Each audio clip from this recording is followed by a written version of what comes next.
Podmortem would like to thank Original Cinematic for sponsoring this week's episode. Original Cinematic is an independent production company that has made it their mission to create, produce, and promote films that are inclusive, honor women, promote the LGBTQIA+ community, and provide prominent positions and roles to POC actors and filmmakers, and promote the films of marginalized and underrepresented populations. These are all things that are extremely important to our podcast as well. Original Cinematic is currently accepting scripts and treatments. Both William and Xxena Rush are also available via email or Zoom to discuss writing and provide input and resources to all aspiring writers, free of charge. Their information will be made available in the show notes. There may be delays due to a hectic schedule and all projects being read on a first-come, first-served basis, but everything will be read and responded to.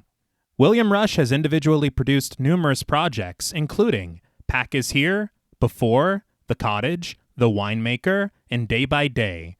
Their multi-award-winning film Group premiered and was celebrated at multiple film festivals as well as screenings, both in person and via Zoom, that were graciously made available to us and our patrons. Original Cinematic has many exciting projects on the horizon. Their next film, Immersion, has been completed. The award-winning Sweetener is in development. Fetish begins shooting in September, and Encore will begin next spring. Their documentary, Women in Conversation, is slated for a September release, and we're looking forward to each and every one of them. It is truly an honor to partner with Original Cinematic, and we can't thank them enough for their contribution to our show. And now, back to our regularly scheduled program.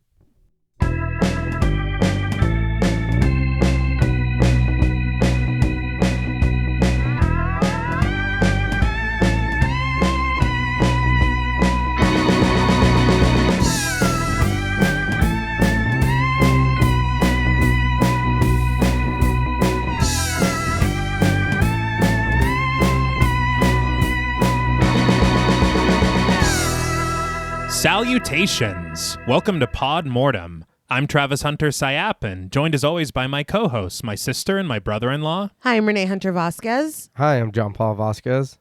This week, we're broadcasting live from the Colony, discussing the 1981 horror film, The Howling. This film was directed by Joe Dante from a screenplay by John Sayles and Terrence Winkless, based upon the novel of the same name by Gary Brandner.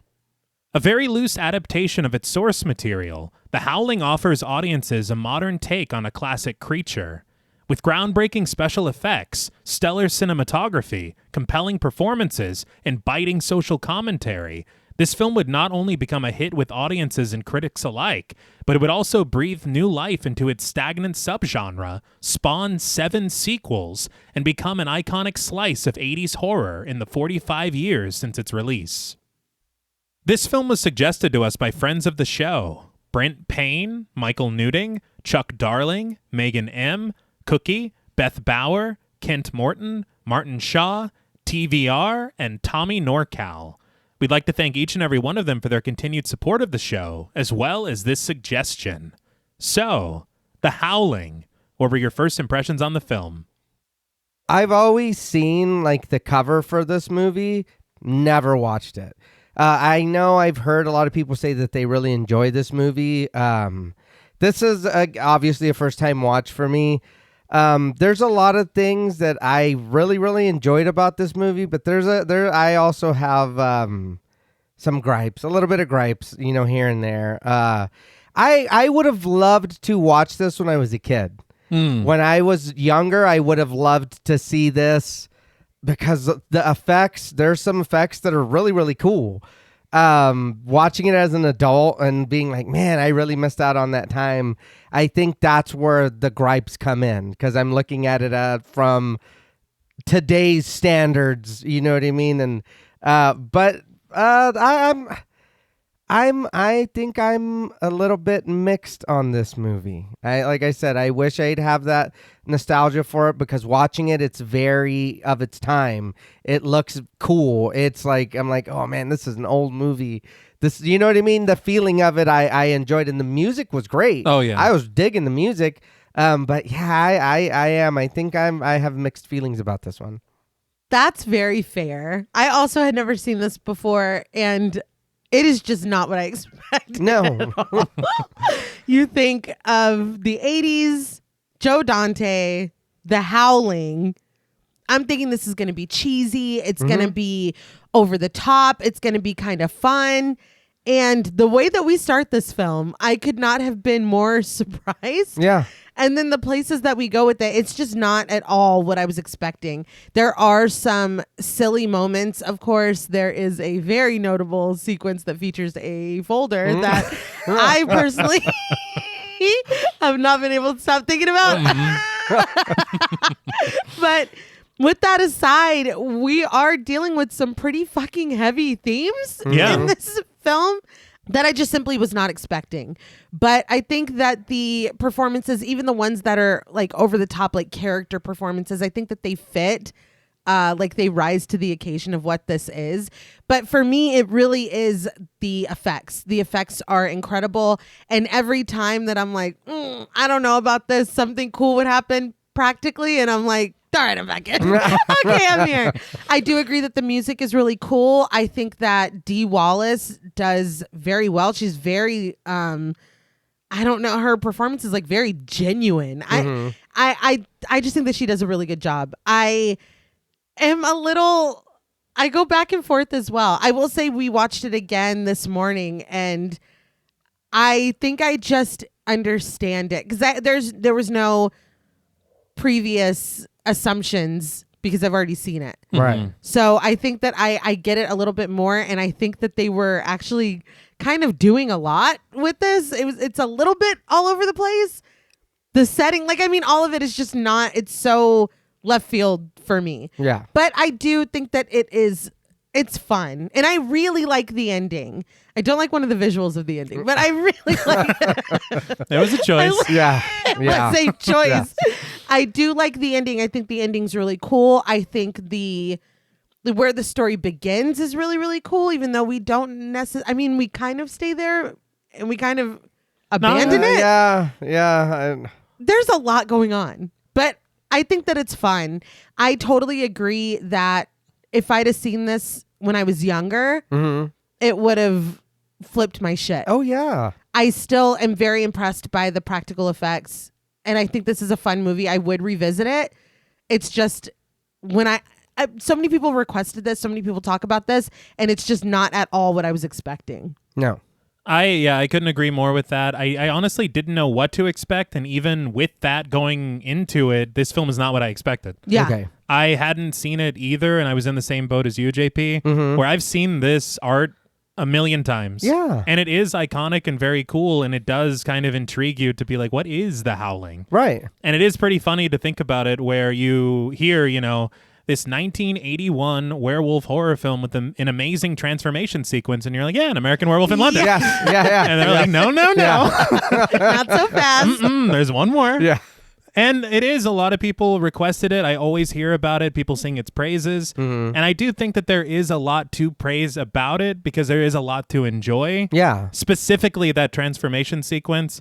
And I've also seen a lot of people say, this film is built around one sequence and that's the reason to watch it. I don't know that I agree with that. I don't think that's fair. I think that the film is interesting in a lot of other ways, though that sequence is alone worth the price of admission. Yeah. Agreed. But I agree with what you had said. The performances are really good, especially Dee Wallace. I think that a lot is asked of her, and she gives a very, very heartfelt and nuanced performance. Yeah. But at the same time, I feel like the way that we are introduced to her character, I feel like this is our complete and total protagonist. Yeah. But for a lot of the film, she's kind of sidelined. True. Yes. Yeah. Which doesn't make a lot of sense to me. Because I feel like there's a lot of things that other people are doing that would fit better if she was doing them. Right. Or a more active participant. That's very true.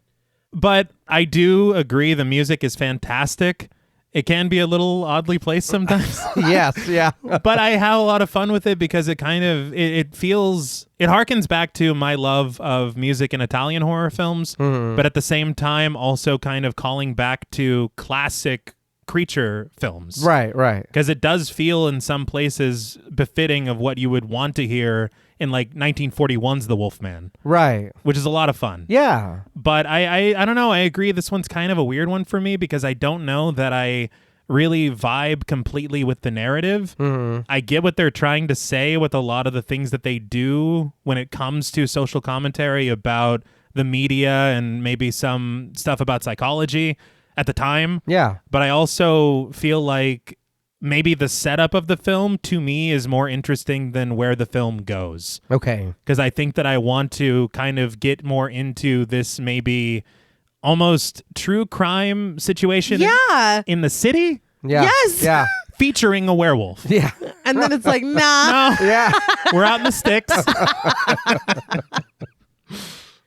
But finally watching it for the first time and the second time, because I think, like you had said, Nay, I did appreciate it a little bit more on the second watch. Yeah. I see why this film is so beloved by a lot of horror fans.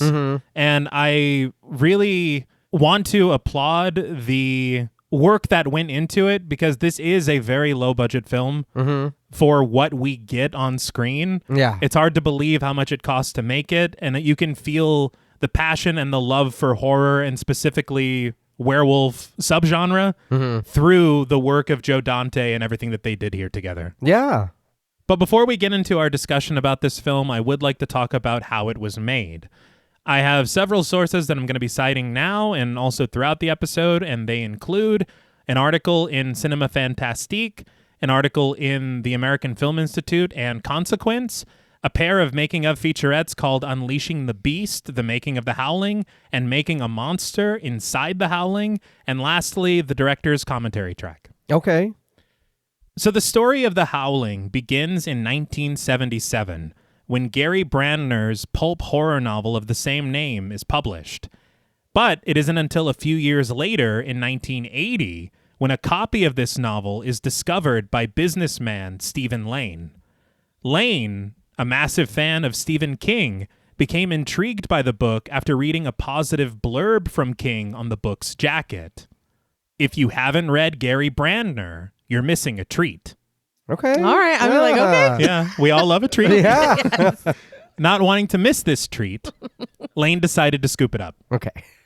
He just so happened to be the owner of a few West Coast movie theaters, and his interest in film soon grew into a desire to finally get into film production.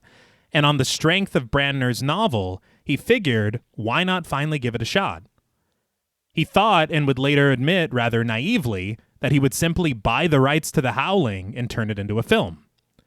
He soon discovered that the rights to the novel had already been purchased by Warner Brothers in 1978, the studio demonstrating no real interest or urgency in developing it into anything in those 2 years since their purchase. What the hell? They're like, we're not going to do anything with it, but we don't want y'all to. Yeah. We're sitting on it. But Lane puts a plan together to option the rights to the novel from Warner Brothers. But just as he approaches them with an offer, he learns that that very same week, Warner Brothers had already sold the rights to a guy called Jack Conrad. So undeterred, Lane tracks Conrad down. That sounds Oh, like yeah. Whoa. he beats the hell out of him and steals the rights. No.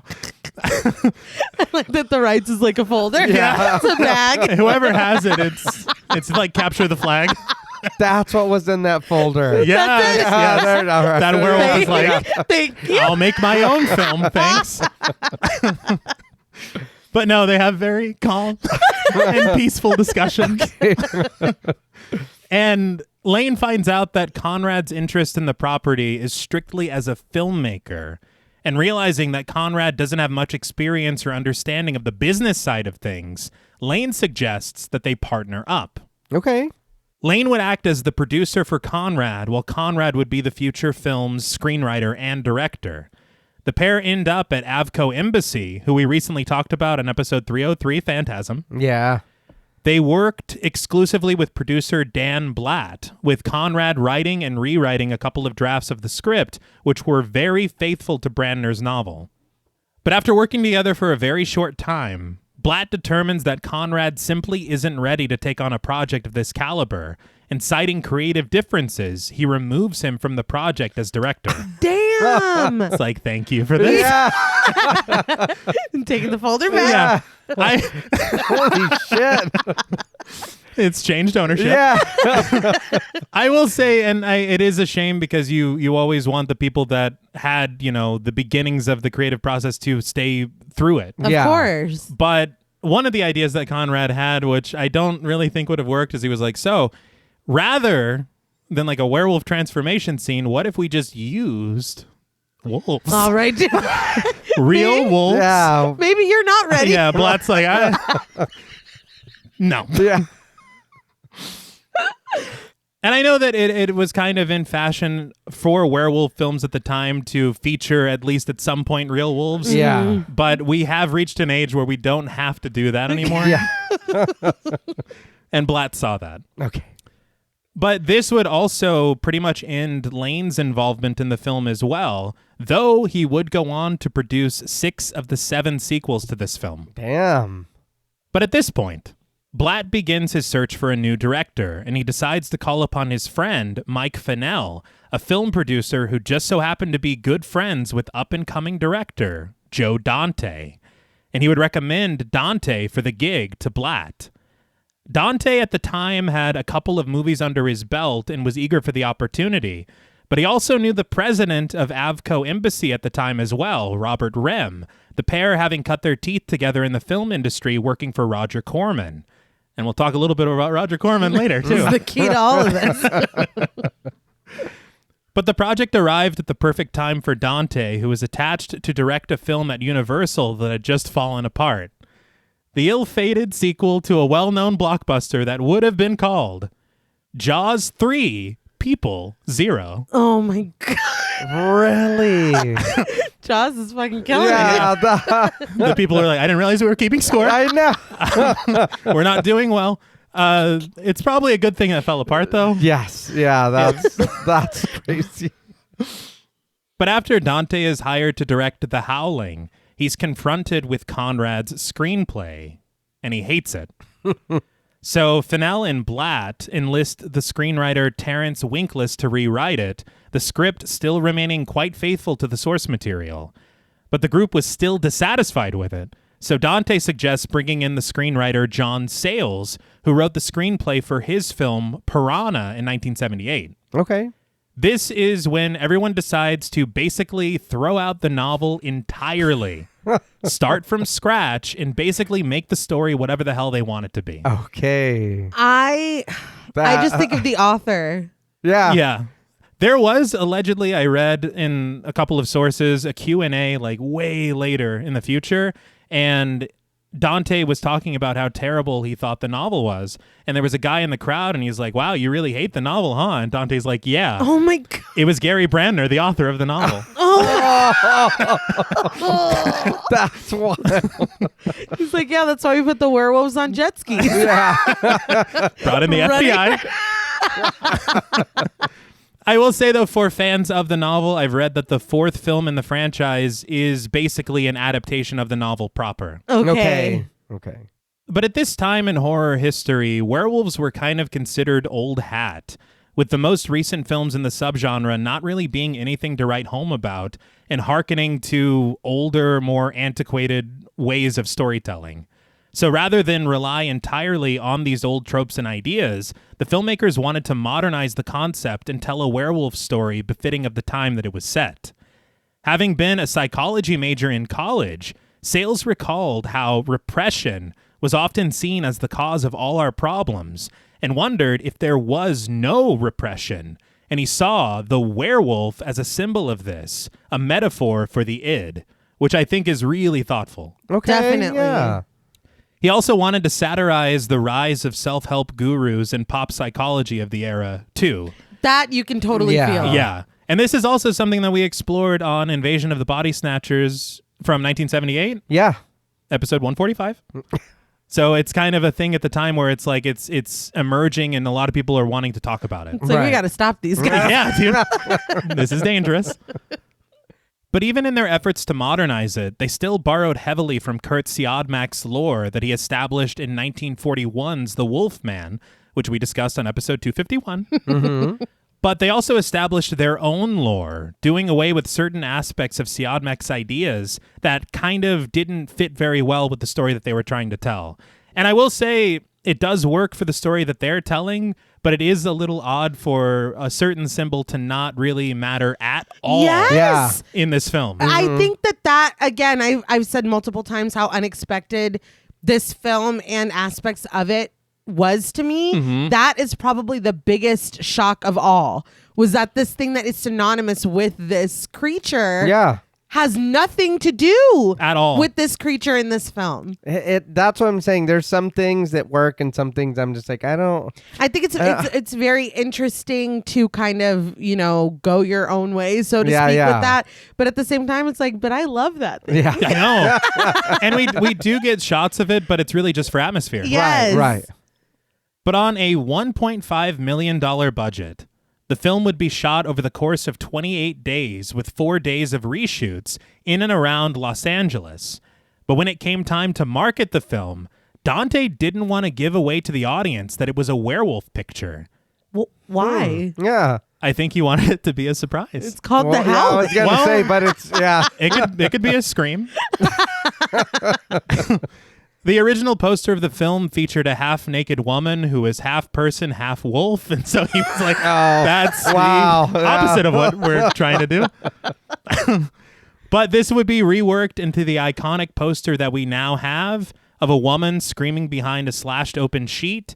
And very interestingly, on commentary, Dante credited one person for being responsible for this promotional material, having just joined the publicity and marketing department at Avco Embassy. None other than Mick Garris. What the hell?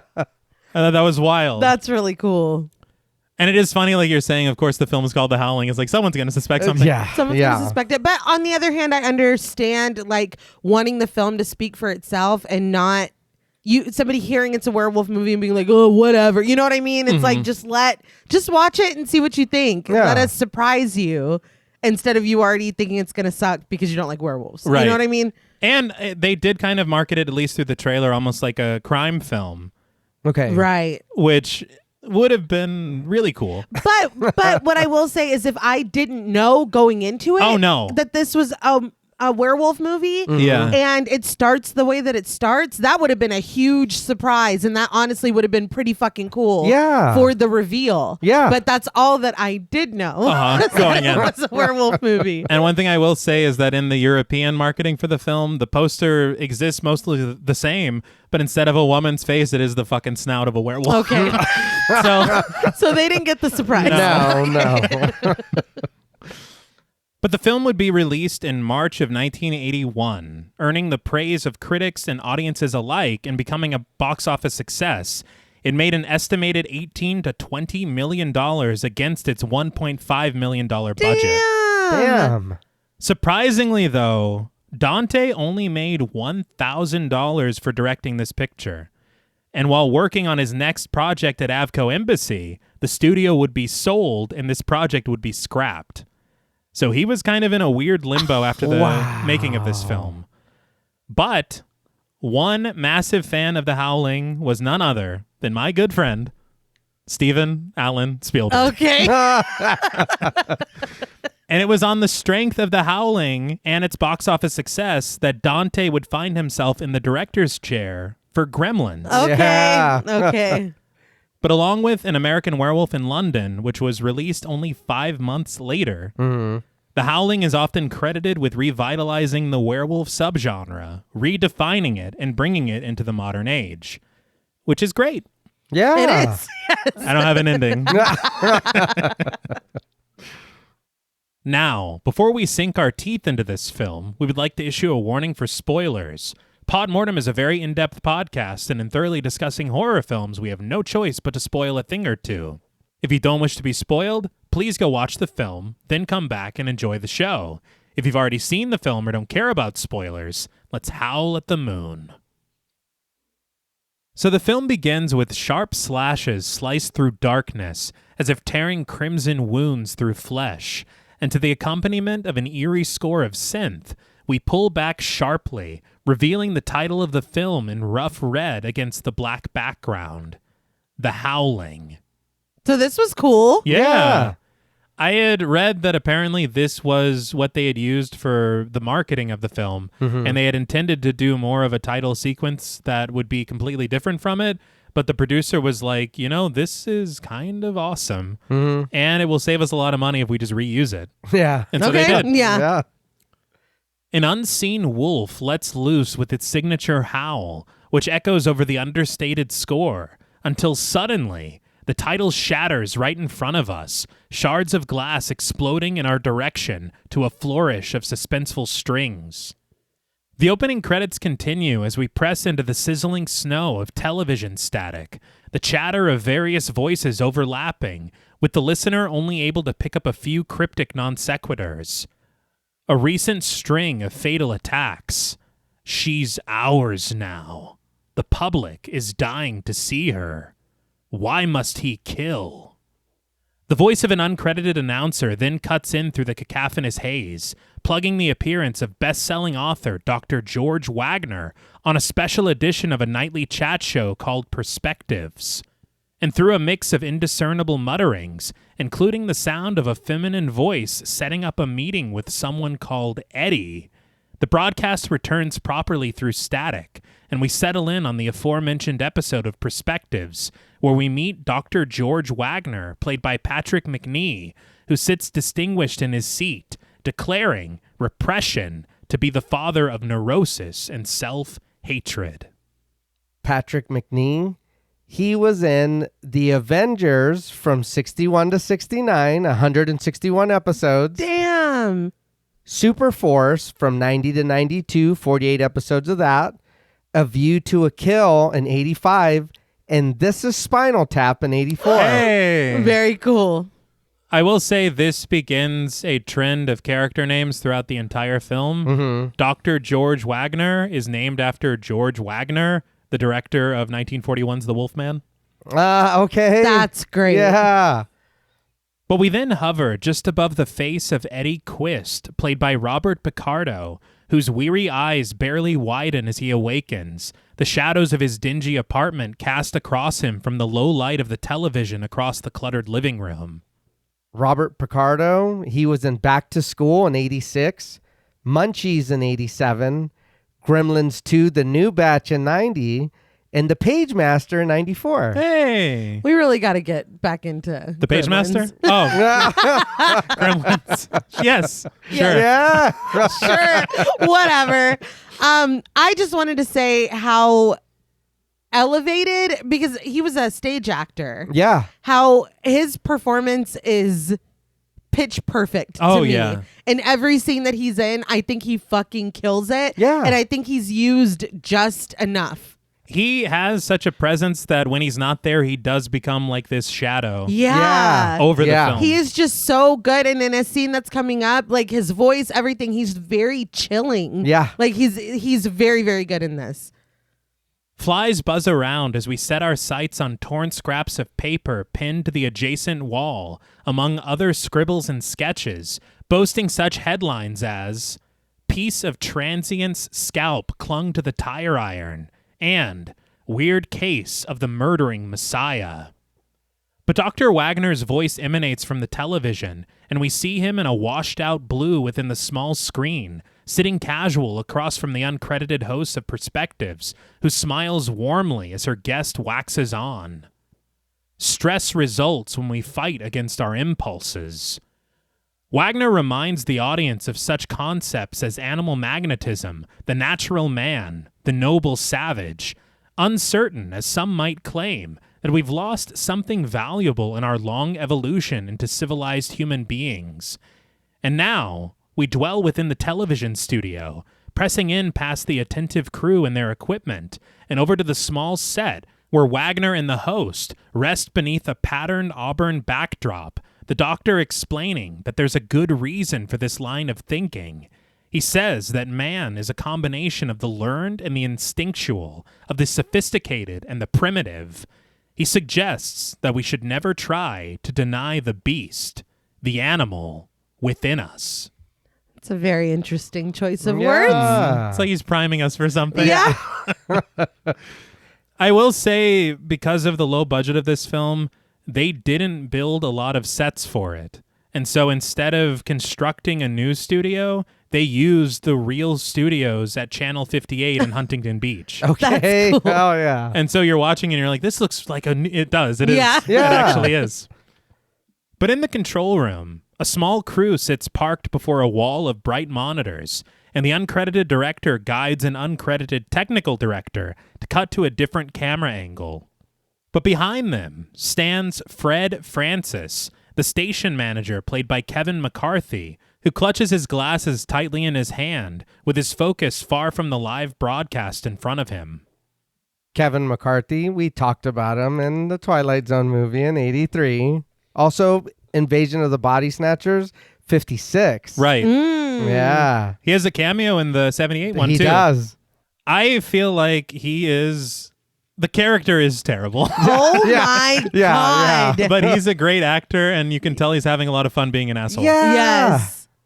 But in keeping with the trend, Fred Francis is named after Freddie Francis, the director of Legend of the Werewolf from 1975. And though it has nothing to do with werewolves, Freddie Francis also shot 3 films for the great David Lynch. Oh, wow. Hey. I think that it's so cool, this kind of homage to the, previous werewolf films, the that classic is really ones. cool. I think it also speaks to Dante's knowledge of horror films. Yeah. Because he had instructed the third screenwriter to do that with the character names. But he had also said that whenever he got the gig, he's like, I didn't have to do any research at all. He's like, I knew exactly, That's Yeah. really cool. you know? But Fred instructs the technical director that the minute anything breaks, he needs to cut away to someone called Chris's stuff. The technical director responds incredulously that they would cut away before the doctor even gets to plug his book. But Fred reminds him, the doctor's been coaching Karen on how to talk to this psycho. He won't mind. But we find Karen White, a news reporter played by Dee Wallace, making her way through a darkened alley in a seedy section of Los Angeles. Dee Wallace, we talked about her in House of the Devil, Critters, and Lords of Salem. She's fantastic in this. Yeah. Like I had mentioned earlier in the production section of the intro, Spielberg being such a fan of The Howling leading to Dante directing Gremlins, Right. it also led directly to Dee Wallace being cast in E.T. Damn. That tracks. Well, she's great in this. And Yeah. we were talking about like the authenticity of her performance. She had said that she had a difficult time going back and forth between being in character and not. And so she said she basically felt like she was Karen White for 6 weeks. Good Lord. Huh. On the making of, they were talking about Robert Picardo's performance. Yeah. And she was saying, I don't remember him. I remember Eddie. Wow. Yeah. So it's like she was Okay. like locked in, which I'm sure was fucking traumatizing. Yeah. dude, she goes through a lot Shit here. happens. Yes. Yeah. Her heels click against the concrete, reverberating against the walls that enclose her narrow path, a neon arrow above her head seeming to direct her onward. But an uncredited and shadowy stranger at the end of the alley lifts his leg and plants it on the opposite wall, blocking her exit. He asks her, "How much?" Karen stops, inspecting him before inquiring, "Eddie?" But when the man gives his name as John, he elaborates on his question, looking Karen up and down as he wonders how much she charges for a half and half. Karen just scoffs, politely excusing herself from his company, but when he doesn't move, she repeats herself a little more pointedly, finally prompting the man to lower his leg. And just as Karen walks past him, he recognizes her as that TV lady. Karen confirms this before telling the man to buzz off, which inspires a hearty laugh from him.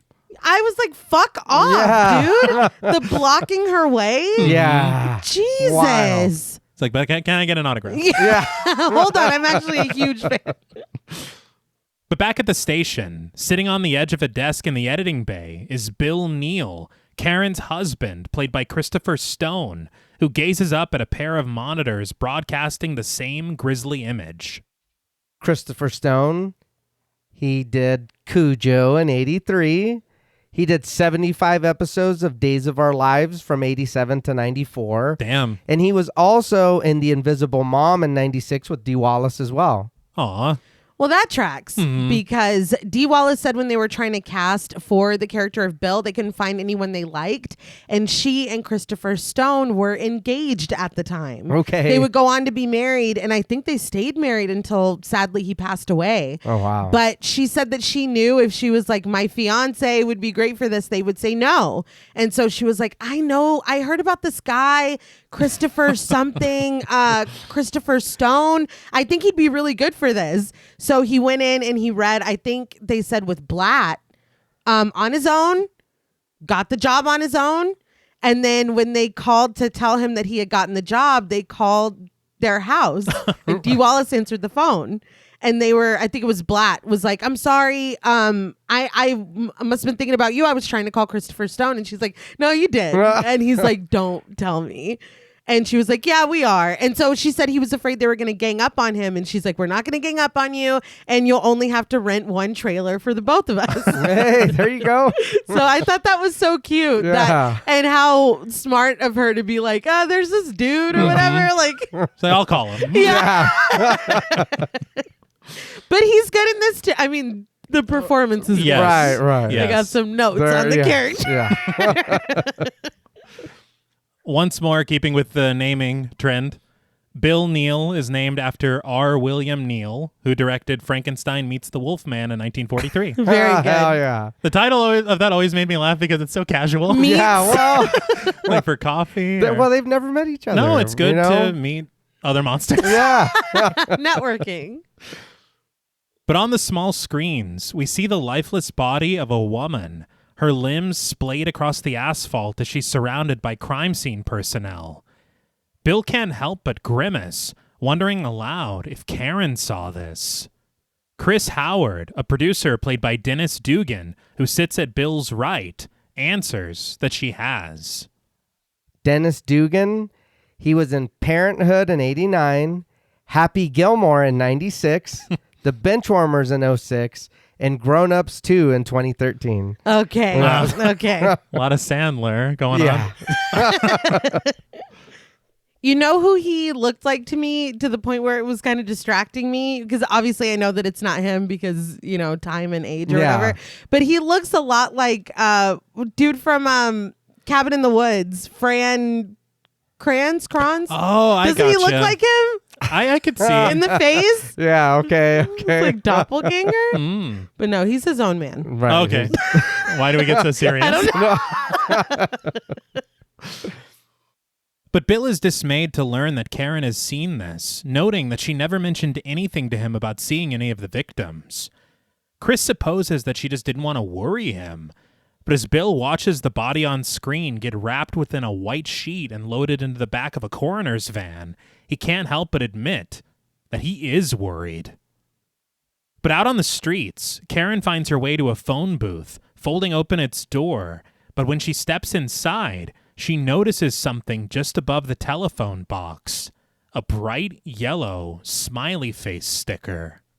With a heavy sigh, Karen steps inside the booth, closing the door behind her and knowing for certain that she's exactly where she's supposed to be.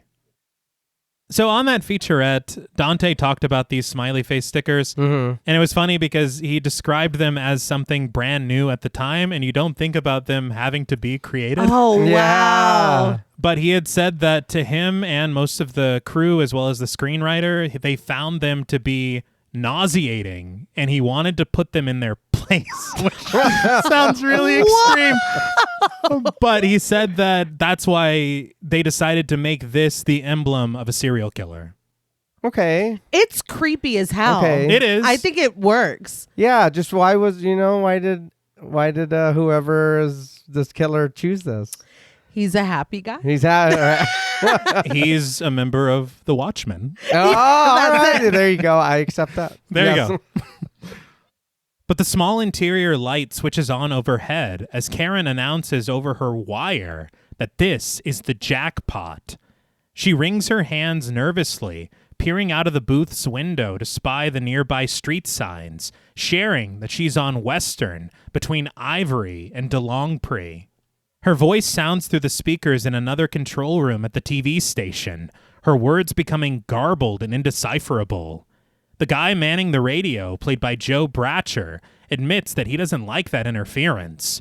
And as he messes with the knobs on the console in front of him, attempting to fix the problem, he's flanked by Detective Klein and Lieutenant Shantz, played by Bill Sorrells and Meshack Taylor, respectively. Meshack Taylor, he's in Damien, Omen 2 from 78, Mannequin from 78. He was in 98 episodes of Dave's World from 93 to 97, and Class Act in 92. Now I'm just thinking about Samantha Jones, but Mannequin. yeah. Oh, that's right. I will say I thought that their presence would be larger in this film. Right. But once we get past this beginning portion, they kind of just move on to other cases, I guess. Yeah. But Klein laments that the radio is the best rig they've got. But the radio man explains that it's not their equipment. It's all that neon out there. It messes up the signal. Shantz reaches for a nearby telephone, suggesting that they should get their people to cruise western just in case. Is this really accurate to the time of what we had for I certainly hope walkie-talkies? Because that's crazy. Yeah, because a lot of operations in the city are not going to go well. Yeah. Well, I'm like, why are we not closely trailing if we know that this is a thing? You know what I mean? Yeah, Dude, aren't we using it in a pizza van or some shit? Yes, I was like, get a flowers van. Yes, the stakes are pretty high. We should probably keep eyes on her. Well, we're cool at the station. Yeah. Cross town. But we then find a squad car prowling the evening streets. We're inside. An old officer and a young officer, played by Kenneth Tobey and Steve Neville, survey the pedestrians they pass in the night, lingering outside of distinguished establishments, boasting private booths, advertising naked women, and bearing names like Sin Orama. But over the radio, the calm voice of the dispatcher alerts the officers that they've lost contact with Karen and to report any sighting of her. The older officer supposes with her purple and lavender outfit that she shouldn't be too hard to find, and the younger officer concurs, adding that he's seen her on the news. But back at the news station, we find Lou Landers, played by James McCrell, in the bathroom mirror, reading from his script in his best network English and offering a little sly exposition to the audience. James McRell, he was in Gremlins in 84, Teen Wolf in 85, and Annie Hall in 77. Interesting. Oh. Yeah. I saw that apparently in Gremlins he's playing the same character. Really? Still named Lou Landers and still a newsman.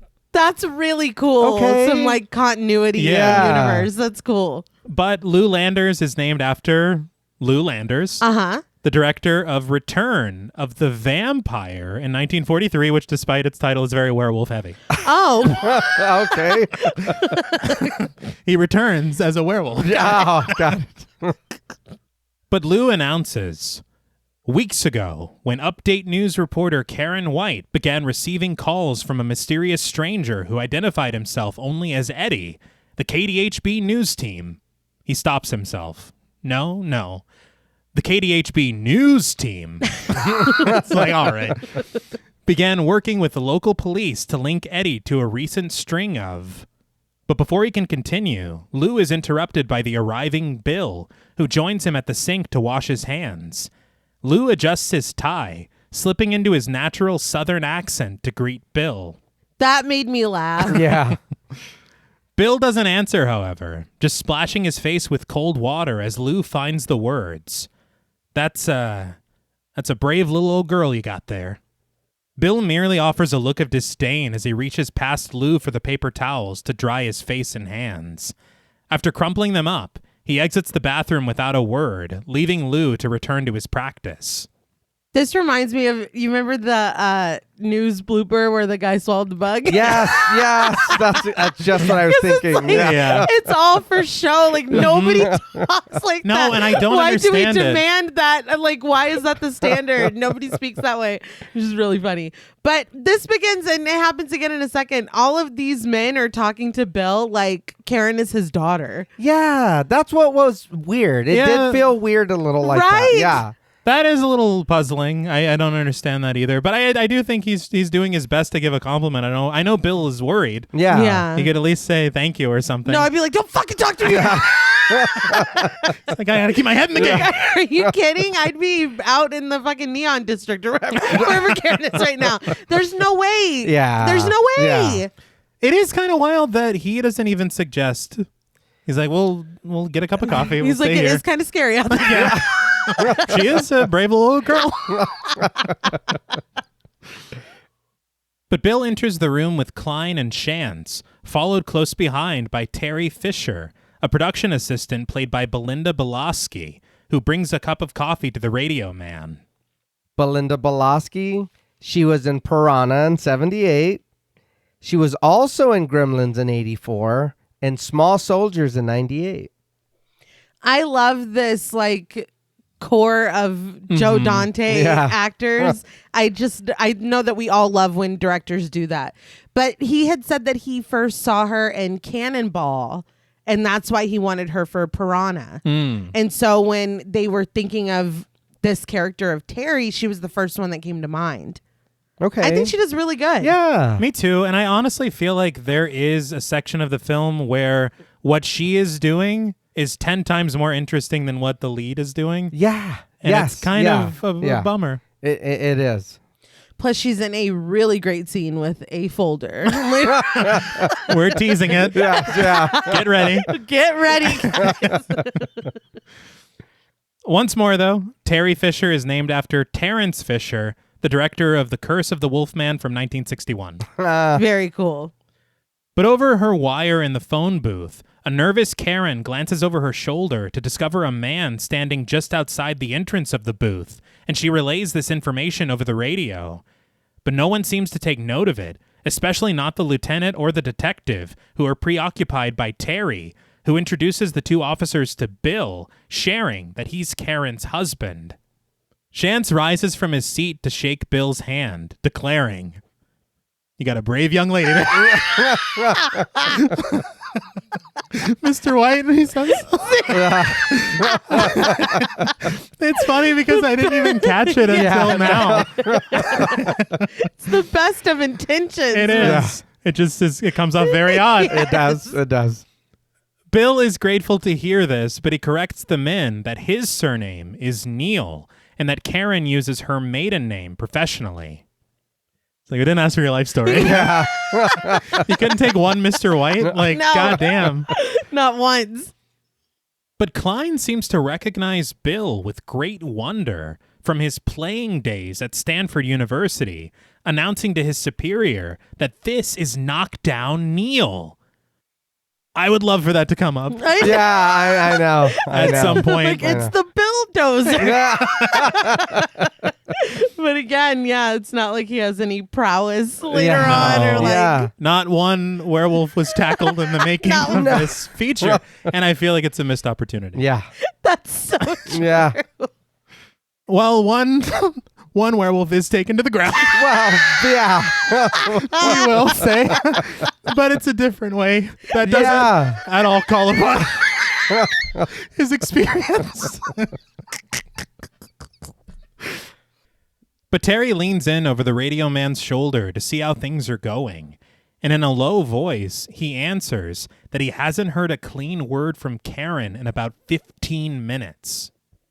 But back in the booth, with the accompaniment of suspenseful strings in the score, the telephone in front of Karen starts to ring.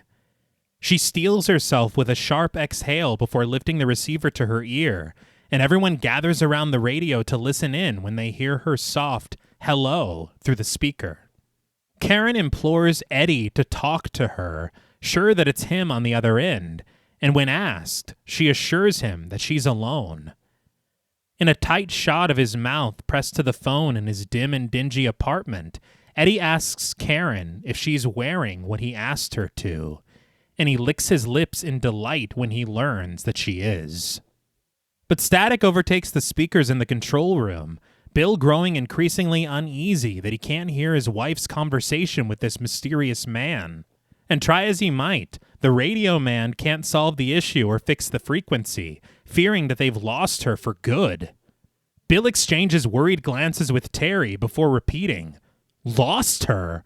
He turns his fearful ire to the officers, demanding to know what kind of half-assed operation they're running. They don't respond, and Terry can do nothing but reach a comforting hand to his arm. But inside of the phone booth, the call has reached its conclusion, with Karen promising Eddie that she'll be there to meet him in just a little while. She hangs up the phone, a nervous breath escaping her as she folds open the door to the booth, alerting the man waiting outside that the phone is all his. The man, played by Roger Corman, enters the booth and places the call as Karen exits down the street. So that's why we lingered on him for so long. Yeah. Because I was like, this guy's a part of it. No. We stayed for so long. And it's so cool because a lot of the people involved in this film kind of owe the starts of their careers to Roger Corman. Mm-hmm. So it's nice that they gave him a little cameo. Yeah. But also, this cameo reminded me so much of William Castle's cameo in Rosemary's Baby. Okay. Mm-hmm. And then when I heard the commentary, Joe Dante said that it was an homage to that. Very nice. But back at the station, an incensed Bill steps out into the hall with Chris, reminding him of his assurances that they'd never be out of contact with Karen. But Chris attempts to calm Bill, explaining that the cops have people in the area and they'll pick Karen up. This isn't enough for Bill, who presses Chris to define exactly what "in the area" means. Chris simply repeats that they will find her. I'd be pissed. Oh, yeah. Like, for real. That's my old lady out there. You're like, no, I know we're like 10 blocks away. Mm-hmm. It's like, we didn't know it was going to cut off. You had one job Yeah. to surveil her. Mhm. Like, yeah, I'd be pissed. But all on her own, Karen continues down the unseemly streets, the lascivious lights of Los Angeles swirling around her as she passes several seedy storefronts and a few chuckling and chattering pedestrians to reach her destination, an adult bookstore and theater. As she steps inside, she whispers over the wire that she's found the place and that she'll keep the transmitter open. Unbeknownst to her, the radio man removes his headset, unable to discern her words through the static on the speaker. I just want to point, his credit is Radio Man, and it just makes me think of Principal Skinner. Not knowing the title to Radioactive Man. But Karen continues inside, clutching her purse closely to her as she creeps her way across the aisles, bathed in raspberry lighting from above. So he wanted her to meet him at the Giallo shop, or she's just stopping in here because she likes Giallo? Mhm, I mhm. said raspberry. You It's can red. call it, yeah. You can call it whatever you want, friend. No. Synonyms matter. I just, again, if people had said that The Howling was a Giallo film, we probably would have covered it earlier. Mm-hmm. Karen offers a kind smile to the cashier. You're going to fucking make me howl with anger and fury of 1,000 winds. But she offers a kind smile to the cashier, played by Herbie Braha, who couldn't possibly appear more perplexed by her presence in his establishment. As she ventures forward, past the pornographic magazines, the patrons she passes seem startled at the sight of her, forcing items back onto the shelves to shuffle out of her way and right for the exit. But Karen persists, her eyes darting at and away from her indecent surroundings as she makes her way through a divider of beads to enter the booths at the back of the building. She walks past a few of them, seemingly uncertain of which one she should enter, each of them shining a light above to denote their vacancy. 17, 16, 15, 14. But it's when she discovers the bright yellow smiley face sticker stuck to the glass of booth 13 that Karen realizes she's found the right one. And of course it would be 13. It has to be. Yeah. The score rises suspensefully around her as she opens the door, stepping into the shadows inside as she closes it behind her, the sound of which causes the cashier to lift his head from his paperwork. So again, like I had mentioned earlier, with them not having the money to build a lot of sets, this is a real shop in Los Angeles that they used for the filming of this scene. Okay. It's only the booth inside that is on a soundstage, but everything else is as it was. I mean, it looks real. Yeah. So I mean that's really cool. Yeah. The cinematographer, a guy called John Hora, who would go on to work with Joe Dante quite a few times, he said that the lighting was an attempt to kind of cheese up the place a little bit, though I thought it looked awesome. Mm-hmm. But he says that the other purpose of it was to hide certain things on the shelves that you really can't have in a mainstream film. Okay. So I thought it was really cool to have this kind of ambiance and atmosphere, but for it to also serve a necessary purpose. Yeah. And to make it giallo. Said raspberry.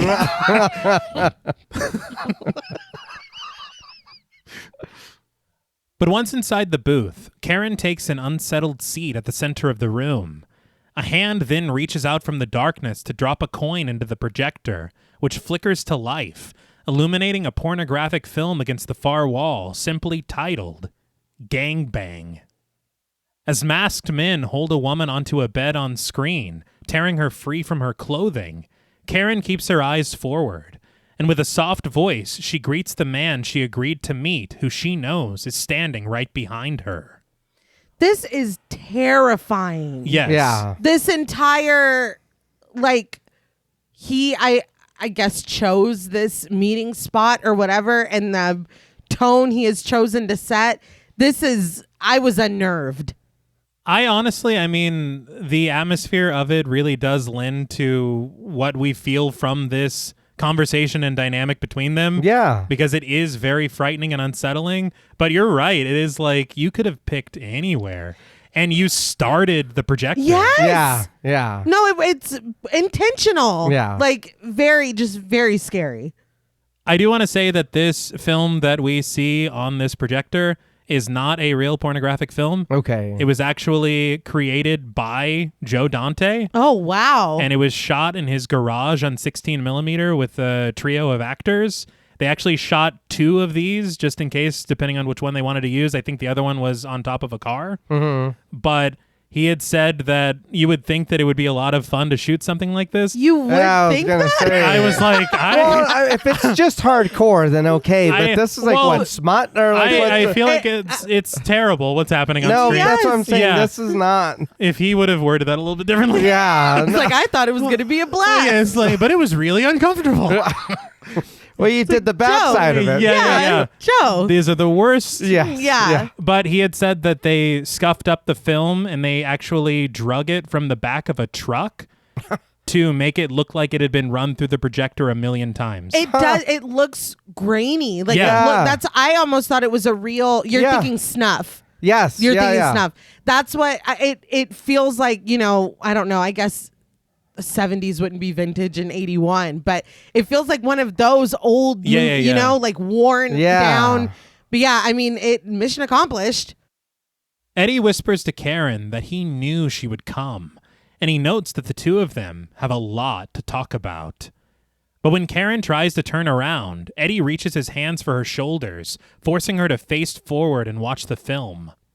When she asks if she can turn around to look at him, Eddie answers, not yet, and instead he instructs her to keep watching.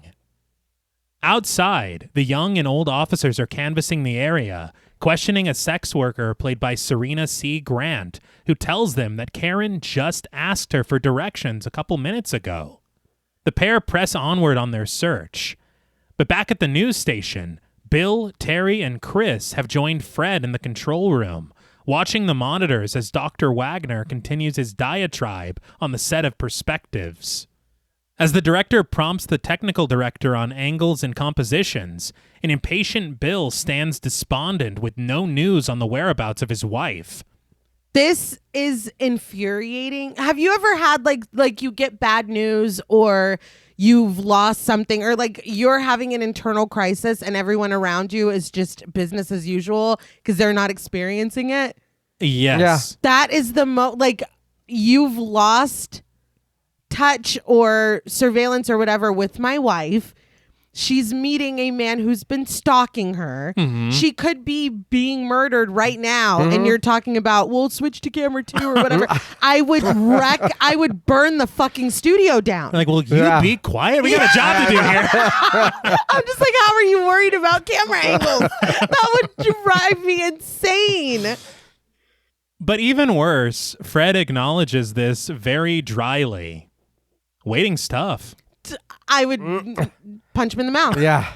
But again, even if the transmission were open, I was under the assumption that this is almost like a scavenger hunt kind of a thing. Like Karen finds the smiley face in the phone booth. Right. Then she finds it in the...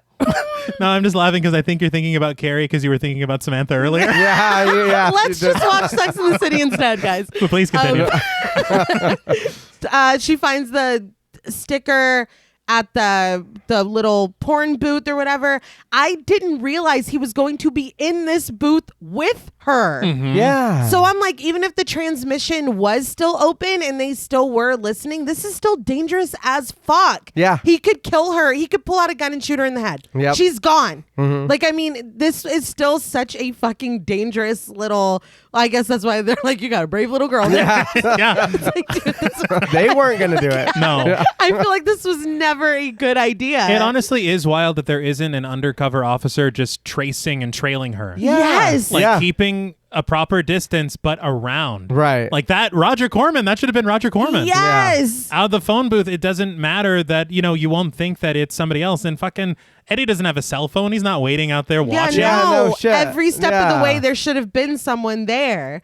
So it was appalling when he stepped out of the shadows and he's in the booth with her. I was like, oh, dude, this was a horrible idea to begin with. Yeah. Whether or not the neon fucked up the signal or whatever. But this minimization of the matter at hand sets off Bill, the worried husband storming out of the room, followed close behind by a concerned Terry. Fred just shrugs it off to Chris. But on screen, Dr. Wagner finally raises his book, The Gift, a startling look inside ourselves, and launches into the beginning of a proper plug. Each of us is given a gift, the gift of life. Fred just tilts his head to crack his neck as the director continues to guide the broadcast. But back in the porno booth, as Karen is forced to watch the woman on screen writhe against the restraints as a gag is placed in her mouth, Eddie whispers breathlessly, "She didn't feel a thing, Karen. None of them do. They're not real. The people here, they're dead. They could never be like me." His long-haired silhouette hovering over her shoulder, Eddie explains that Karen is different, though, admitting that he watches her on TV and he knows how good he can make her feel.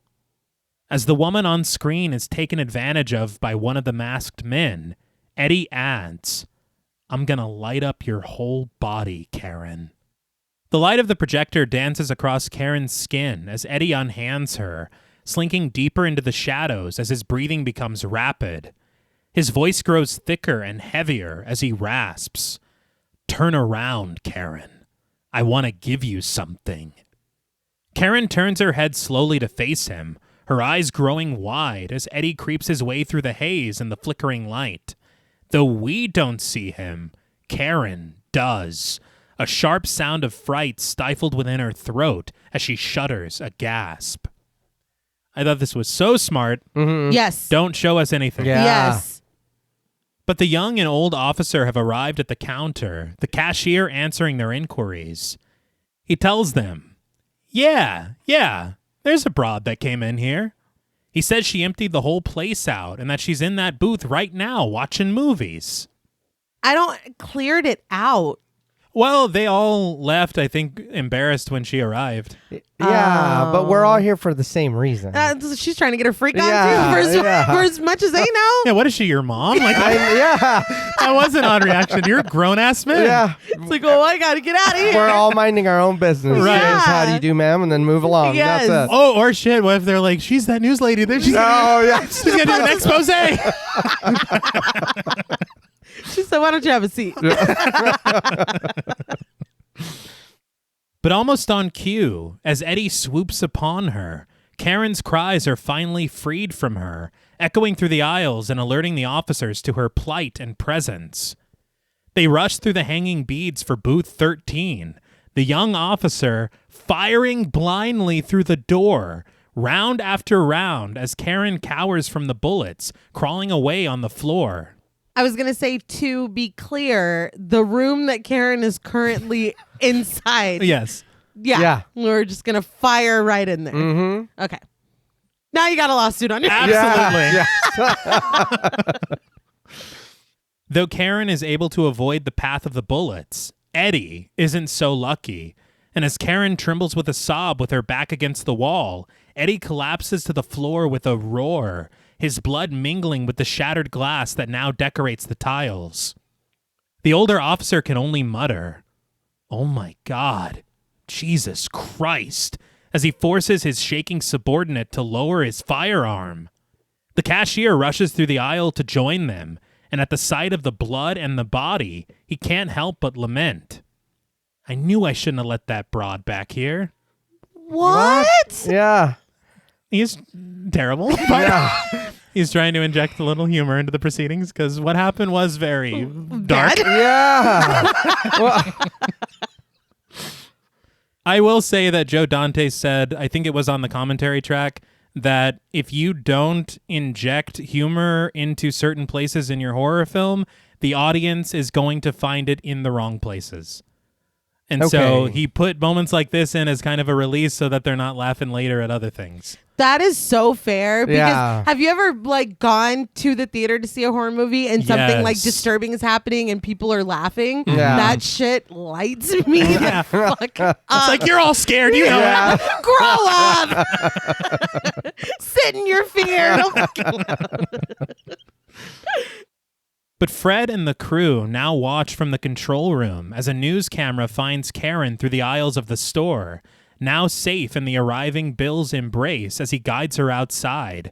Lou's voice declares that a reign of urban terror ended tonight in a bizarre shootout at a Western Avenue adult theater. Lieutenant Shantz interrogates the two officers, wondering what the hell happened, considering that the victim didn't have a knife, a gun, or a weapon at all. The older officer just redirects Shantz questions to Quick Draw McGraw at his right.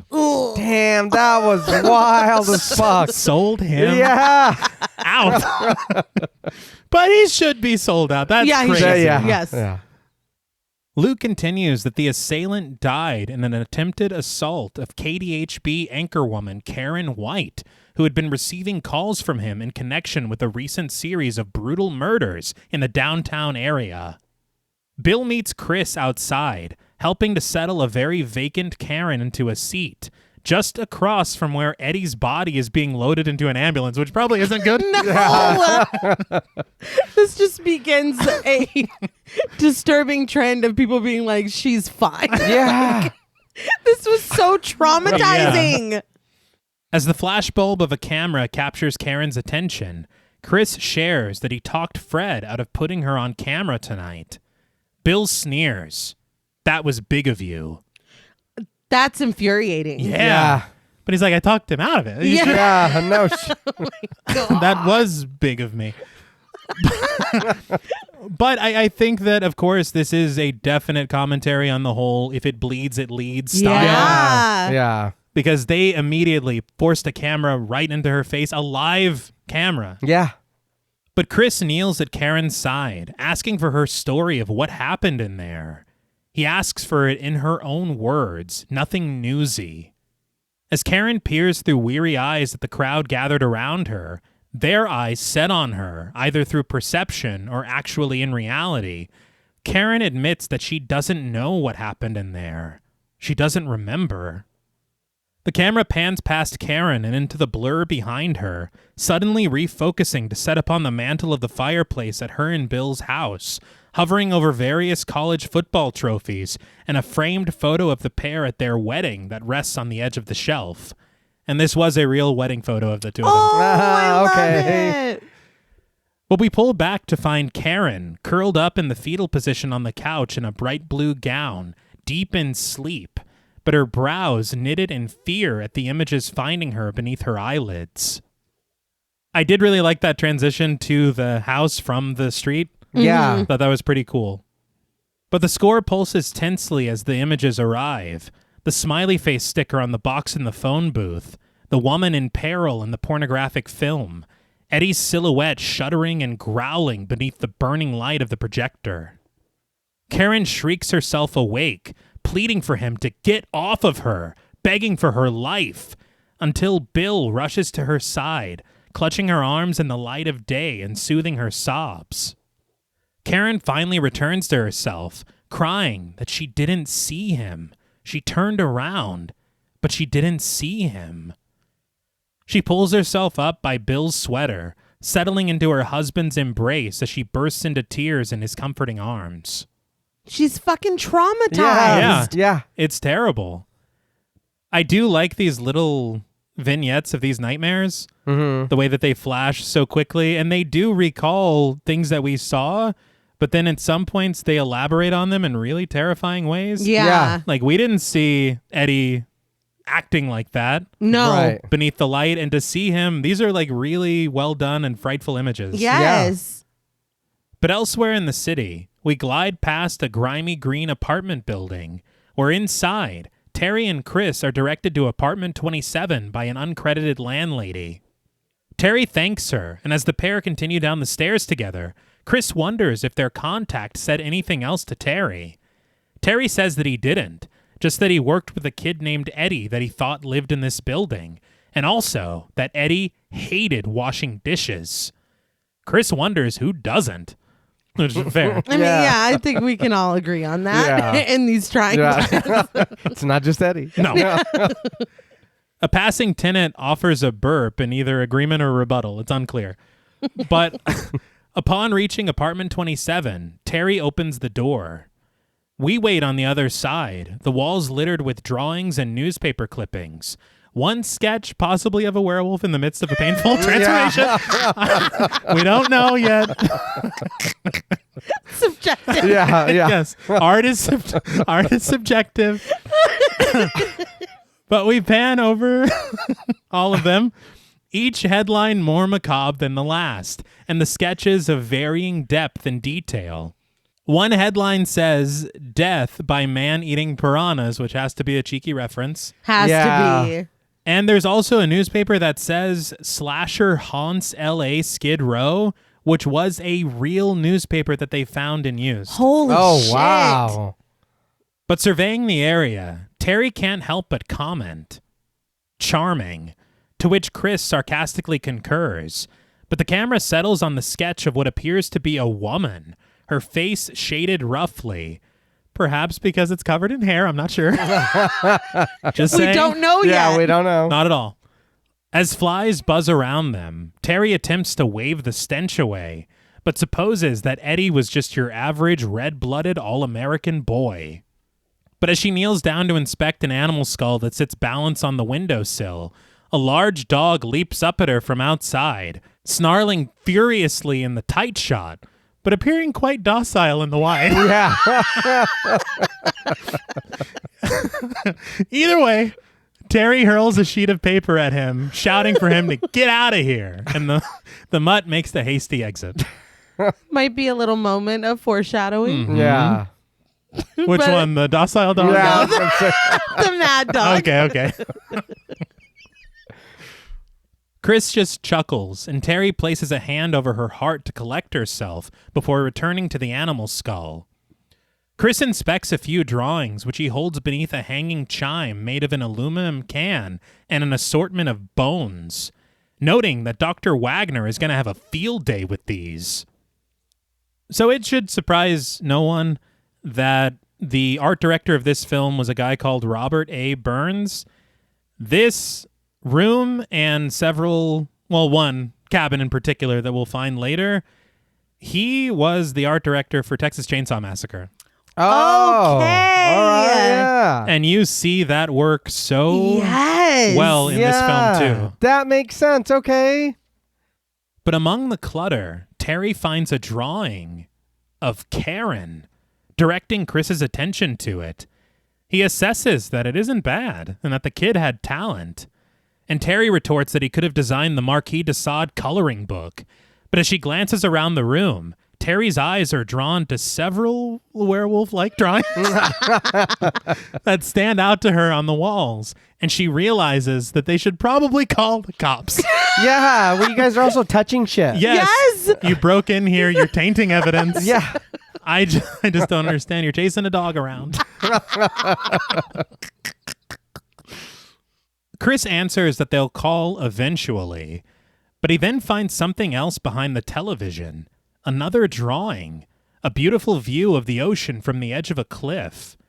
An ominous organ in the score accompanies this discovery, with Terry wondering if this could be a real place. So the music, as we said in this film, is fantastic. Mm-hmm. I learned that it was composed by a guy called Pino Donaggio, and his credits are unbelievable. There's so much that on Wikipedia, his page, they're separated by decade. Damn. And before this, he scored Don't Look Now, Piranha, of course, and Carrie for Brian De Palma. Oh, Okay. shit. He worked with De Palma a few more times, but I thought it was really interesting because the music in Carrie is gorgeous. Yeah. But the interesting thing is that when he was hired, he did not speak a word of English.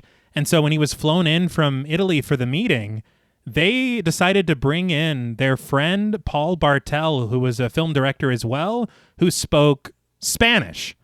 And Donaggio also kind of spoke Spanish. And so they were having these really poorly translated conversations about what they were wanting for The Howling. Right. Again, neither of their first languages. Right. Yeah. Right. But after this singular meeting, Donaggio flies back to Italy and he composes the score for the film. He sends it to them bit by bit, like these recordings in the mail. Yeah. And so Dante was basically like, look, we took what we could get. Like, there's no more communicating as far as what it's going to be. He composed the score, he sends it to us, and this is it. Yeah. But he fell in love with the score, as he should have, because it's really incredible. Mm-hmm. The funny thing, though, is that he had said that he, at some point during the process of composing the score, Donaggio falls in love with a church organ, and he starts to base like the majority of his compositions around it. I love it. Does it fit this moment? Maybe not. But it works throughout other portions. Later. Right. Yeah. Very well. Dante had said as well, because of the way they were doing this, kind of sending these compositions through the mail, he actually lost one of the music cues that was supposed to be used in the film because of this process. Oh. And it was, I believe, the song that plays over the end credits. And Donaggio was pissed to learn this. Yeah. And so was Dante, because he said that what Donaggio composed was way better than what ends up on the film. Oh, man. But we'll never know. Yeah. I liked what we got. Oh, yeah. Yeah. But the pair take scans of their findings to the office of Dr. Wagner, leaning quite casually and comfortably at the edge of his desk as Chris asks, "So, what's the story on the next Norman Rockwell?" Wagner supposes that this sort of person is controlled by the right hemisphere of the brain, which dominates non-rational, artistic, and creative impulses. Picking up the sketch of the landscape and peering at it obnoxiously through his folded-up eyeglasses, just put them on, you fucking dick. Wagner suggests that it's not unusual for a killer to draw as well as this. I don't know if they're trying to kind of make him a little obnoxious and pretentious, because even just saying that, it's like, well, you know, the right hemisphere of the brain or whatever, I don't know if it's left or right, which is the artistic side. So he's probably correct, but you haven't really discerned anything. No. You found out that the guy that was a killer was an artist, and you're like, well, he's probably artistic. It's like, what? It's like, what? And creative. It's Yeah. like, of course he is. Right. It is this scene for me that I start having a bad feeling about Wagner. Fair. Okay. And I don't know if it is that where it's like, well, yeah, dude. Or just like him inserting himself as like an expert when, I don't know. This was just the beginning of me. Because I have in my notes, why am I suspicious of him right now? It was just odd. All right. I didn't really, right here, I still didn't really pick up on anything like that. You just think he's kind of like, Yeah, I was thinking, oh, all right. whatever. Doc. Yeah. Whatever you say, Doc. Chris offers that isn't a bad angle and asks the doctor if he'd be willing to put that on tape for them. Wagner agrees to this, and Terry shares that they're trying to push Fred for a half-hour special called The Mind of Eddie Quist. But with a sly smile, she adds that it will really focus on the beast in all of us. Huh. This being Wagner's entire shtick, Wagner replies that this is a very good idea. After taking a second for it to hit him, he realizes they found Eddie's last name. And Chris explains that he signed his name on his sketches, and with a closer inspection of one of the sheets of paper, Wagner chuckles. So he did. And that's definitely where I'm with you on that, because that feels suspicious that would even matter to you. Mm-hmm. It's like, what the hell was that? Yeah. Why do you care that people investigating it know his name is Eddie Quist? Mm-hmm. Huh. But that evening, Karen and Bill's tenderness is interrupted in their bed when a sharp stab of memory pierces through their passionate kiss. Eddie licking his lips on the telephone. Karen pushes her husband away with a fearful no. She then returns to the moment, apologizing profusely to Bill and explaining that she's just not quite ready yet. Bill sighs, but understands, promising his wife that it'll be okay. He offers a soft kiss on her lips before rolling over to face the other direction to get some shut-eye. This is very stupid and very just on the side, but the way that he maneuvers the pillow might be a game changer for me, because I never thought to sleep like that. And it solves a lot of problems for me that I've been having for 34 years. So thank you, the Howling. Yeah, there you go. But Karen rests on her back, peering up at the ceiling in silence. The shot is then overtaken by static and warbling before giving way to the colorful strips of the television test pattern. We then spy the news desk from the control room, Lou sitting in his seat and talking things over with the producer. But backstage, stepping away from makeup, is Karen, who's flanked by Chris and Terry, the producer asking Karen if she's sure that she's ready for this. Karen answers softly that there's nothing like diving in head first, and Chris says that that's exactly what Fred said, which comes as no surprise to Karen. And speak of the devil, Fred arrives, his sports coat draped over his shoulder like Dracula's cape as he smiles. There's my girl! He gushes that they're gonna make ratings history tonight, and that she's gonna be the cynosure of all eyes. Terry has no idea what that means. So Fred elaborates that it means that everyone is going to be watching her. Everybody wants to see who caught Eddie the Mangler. I just want to say this is the worst pep talk in history. Yeah.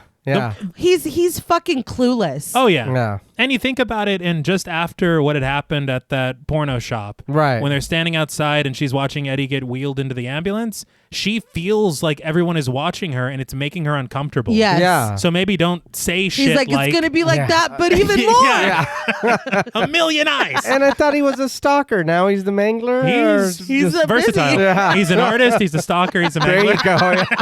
you go. Yeah. But Terry hands Karen her copy, and the pair exit together. But as she walks away, Chris confides that Karen looks a little shaky. And Fred counters, "Looks fine to me." But after an ad for a junkyard or something, the opening of the channel the opening of the Channel 6 update news is played, giving Karen just enough time to cross through the crew to join her colleagues at the news desk. Chris and Terry join the others in the control room, Chris taking a seat next to the director as he asks, "The tapes for the train wreck ready?" The director concurs that they are, as the announcer recounts the death tolls of the train wreck, a terrorist threat in Geneva, and the Lakers winning a game. We arc around the equipment to find Karen smiling in one of the monitors. But as the announcer cues her in, Karen turns to face the camera, the aperture widening, and within it, she discovers the woman from the pornographic film, tied to the bed with a rag in her mouth. She stutters her introduction, glancing upward into the stage lights, which shine brighter than ever at her, appearing almost kaleidoscopic in her anxious eyes. But through their shimmer, Karen spies the wild silhouette of Eddie creeping closer and closer. She sits frozen in her fear, Lou whispering to her to just read the words. Fred shakes his head in the control room, and it's uncertain if his disappointment lies in Karen or himself for ever putting her out there so soon. But Karen's voice trembles as she asks Lou to read the news instead, and he snaps to it, taking over the broadcast as Fred sends Chris and Terry to pull her out of there. As Lou cuts abruptly to a pre-taped editorial from Fred, Chris and Terry rush onto the set to help Karen out of her seat.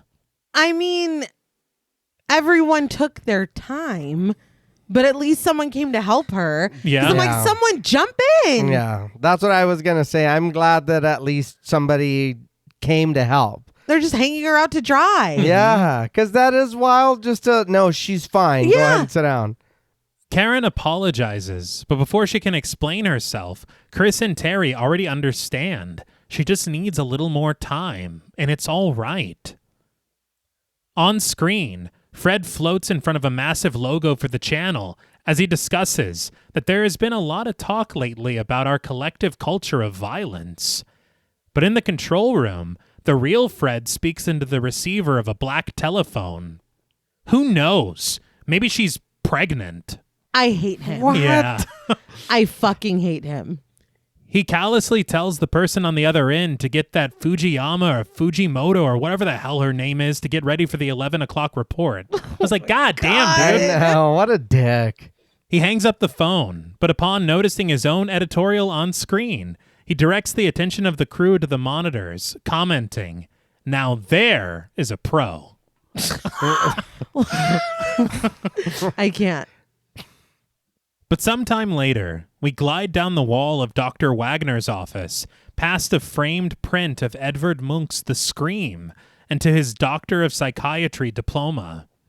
His calm voice tells Karen that she can't be afraid of her dreams. And Karen understands, but she says that she can't help it. All she remembers is pushing open the door, and then she's outside. The police are there, and Bill is there, and the remote crew, and it's over. But she says that there's this blood on her, and she can't imagine who it might have come from.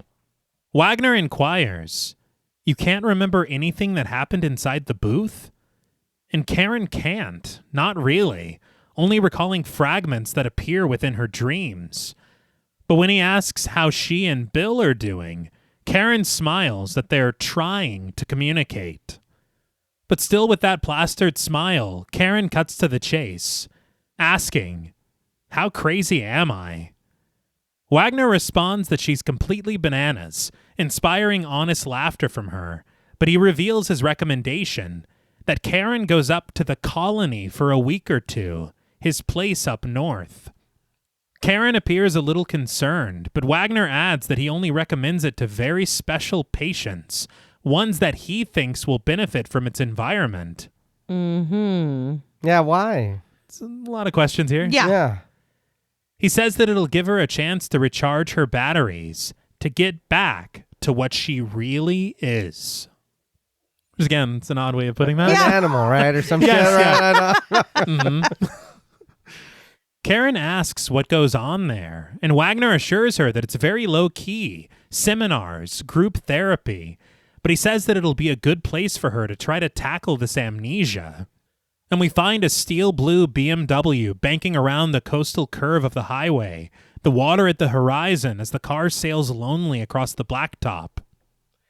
Inside, Karen rides passenger, sitting anxious within Bill's embrace as she admits, "I don't know if I want to remember." Bill answers, "What? What the hell? What? What do you mean, what?" The most harrowing experience of my life. Karen explains that Wagner told her that once she remembers what happened, it won't scare her anymore, but she's not so sure. Bill just asks that she gives this place a chance, noting that they have to do something. Karen just stares off into the trees that line the road, sunlight peeking through the leafy branches as she shares her hope that the people here aren't too weird. We cut immediately to a boisterous shout from Earl Kenton, played by John Carradine, who smiles widely as he cuts through the crowd to stand in front of the stage on a beach where a bluegrass band is performing. They do, they might be a little odd, but the Dale Gribble Bluegrass Experience does not play for just anyone. So there's got to be something here. Full Moon of Kentucky? Yes. Precisely. Mm-hmm. John Carradine, he was in The Grapes of Wrath in 1940. Peggy Sue got married in 86 and buried alive in 89. Joe Dante said that he wanted him desperately for Piranha and that he has like a history of saying yes to films that they were saying like he's too good for. Yeah. And so when he agreed to do this, he was like, yes, like whatever you want. I think that he has very limited screen time, but every moment counts for him. Yes. Right. And he was around for fucking forever. Yeah. I remember whenever we covered The Invisible Man, 1933, he played an uncredited role in that film. Holy That's shit. crazy. Which is just wild. Yeah. But his character, Earl Kenton, is named after Earl Kenton, who directed House of Dracula in 1945, which not only featured the Wolfman, Okay. but also featured John Carradine as Dracula. Okay. that's Very really cool. nice. Yeah. Colorful lights line the stage, a large stone wall their backdrop, as Karen crosses through the sand with Bill, offering a small smile to the passing Earl. The pair then bumps into Jerry Warren, played by James Murtaugh, who mans the grill with a large hunk of meat roasting over the open fire. James Murtaugh, he was in Private Parts in 97, Vanilla Sky in 01, Oh. How to Lose a Guy in 10 Days in 03, and The Abandoned in 2015. All right. His character, Jerry Warren, is named after Jerry Warren, who directed Face of the Screaming Werewolf in 1965. Okay. What a title. I know. And I will say it's really funny to me because a lot of times in films like we talked about on Final Destination, where it's like just the surname, but they're like, no, we're going to use the whole thing. But he introduces himself, Jerry Warren, Software, to which Bill replies, Bill Neal, Hardware. When Jerry seems confused and Karen alerts her husband that he doesn't get it, Bill explains that he owns a couple of gyms. Barbells, hardware, kitchen, corn. It's so funny to me because he says this as if everyone's supposed to know who he is or something. Yeah. I'm knocked down Neil. And it will not come up again. But Jerry finally grasps it, and Bill introduces him to Karen. Jerry offers the pair a taste of prime rib, which they politely decline, Bill noting that he likes to stay away from meat.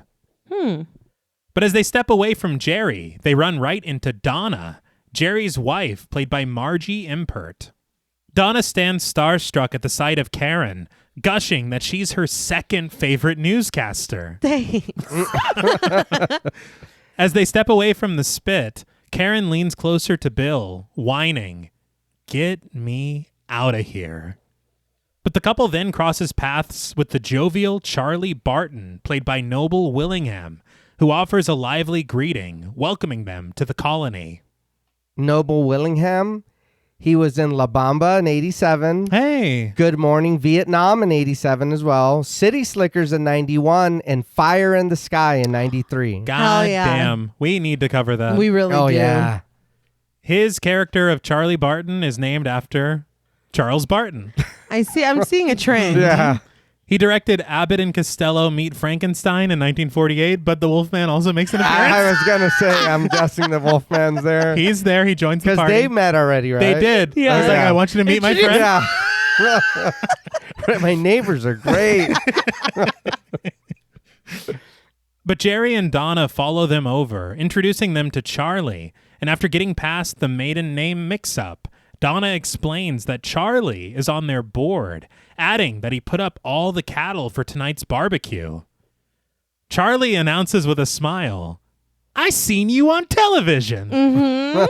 Karen thanks him somewhat uncomfortably, which Donna seems to take notice of, excusing herself and Karen from the group to give a smaller tour and rundown of the colony. Jerry allows it, but only if Donna doesn't leave out the juicy stuff, which she assures him she won't. And as soon as they leave, Charlie's like, let's get this boy some bacon. Yeah.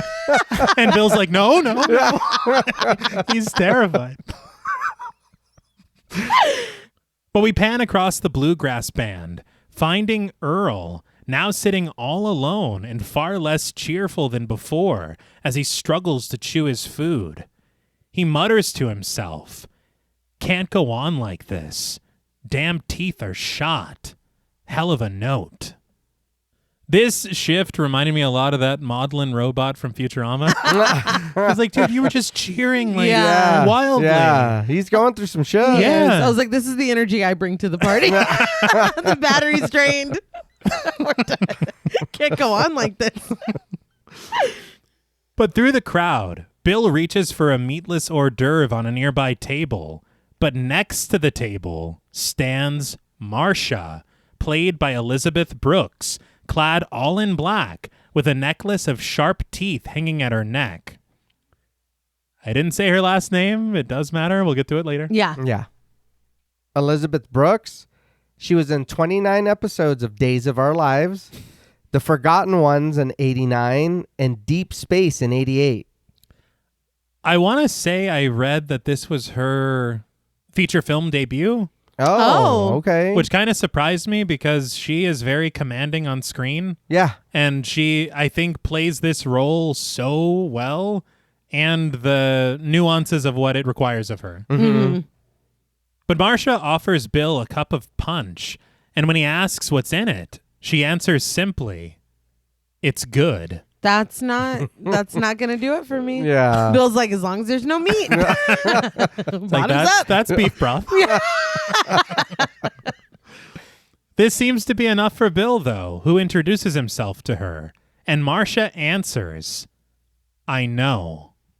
Don't like that. Mm-mm. Bill shifts nervously as he tells Marcia that he's looking for his wife. But Marcia just leans closer, earnestly inquiring, "Why?" I need to go. Yes. Bill grows even more nervous, but he stands there a second too long for my taste, before finally excusing himself from Marcia, who stands there, smiling something suspicious. I don't know if this punch means anything. Okay. You know? Yeah. Because his behavior later, it's like, is this like Midsummer? Huh. Okay. Okay. You know? Okay. Because I do not understand how we get to where we get to.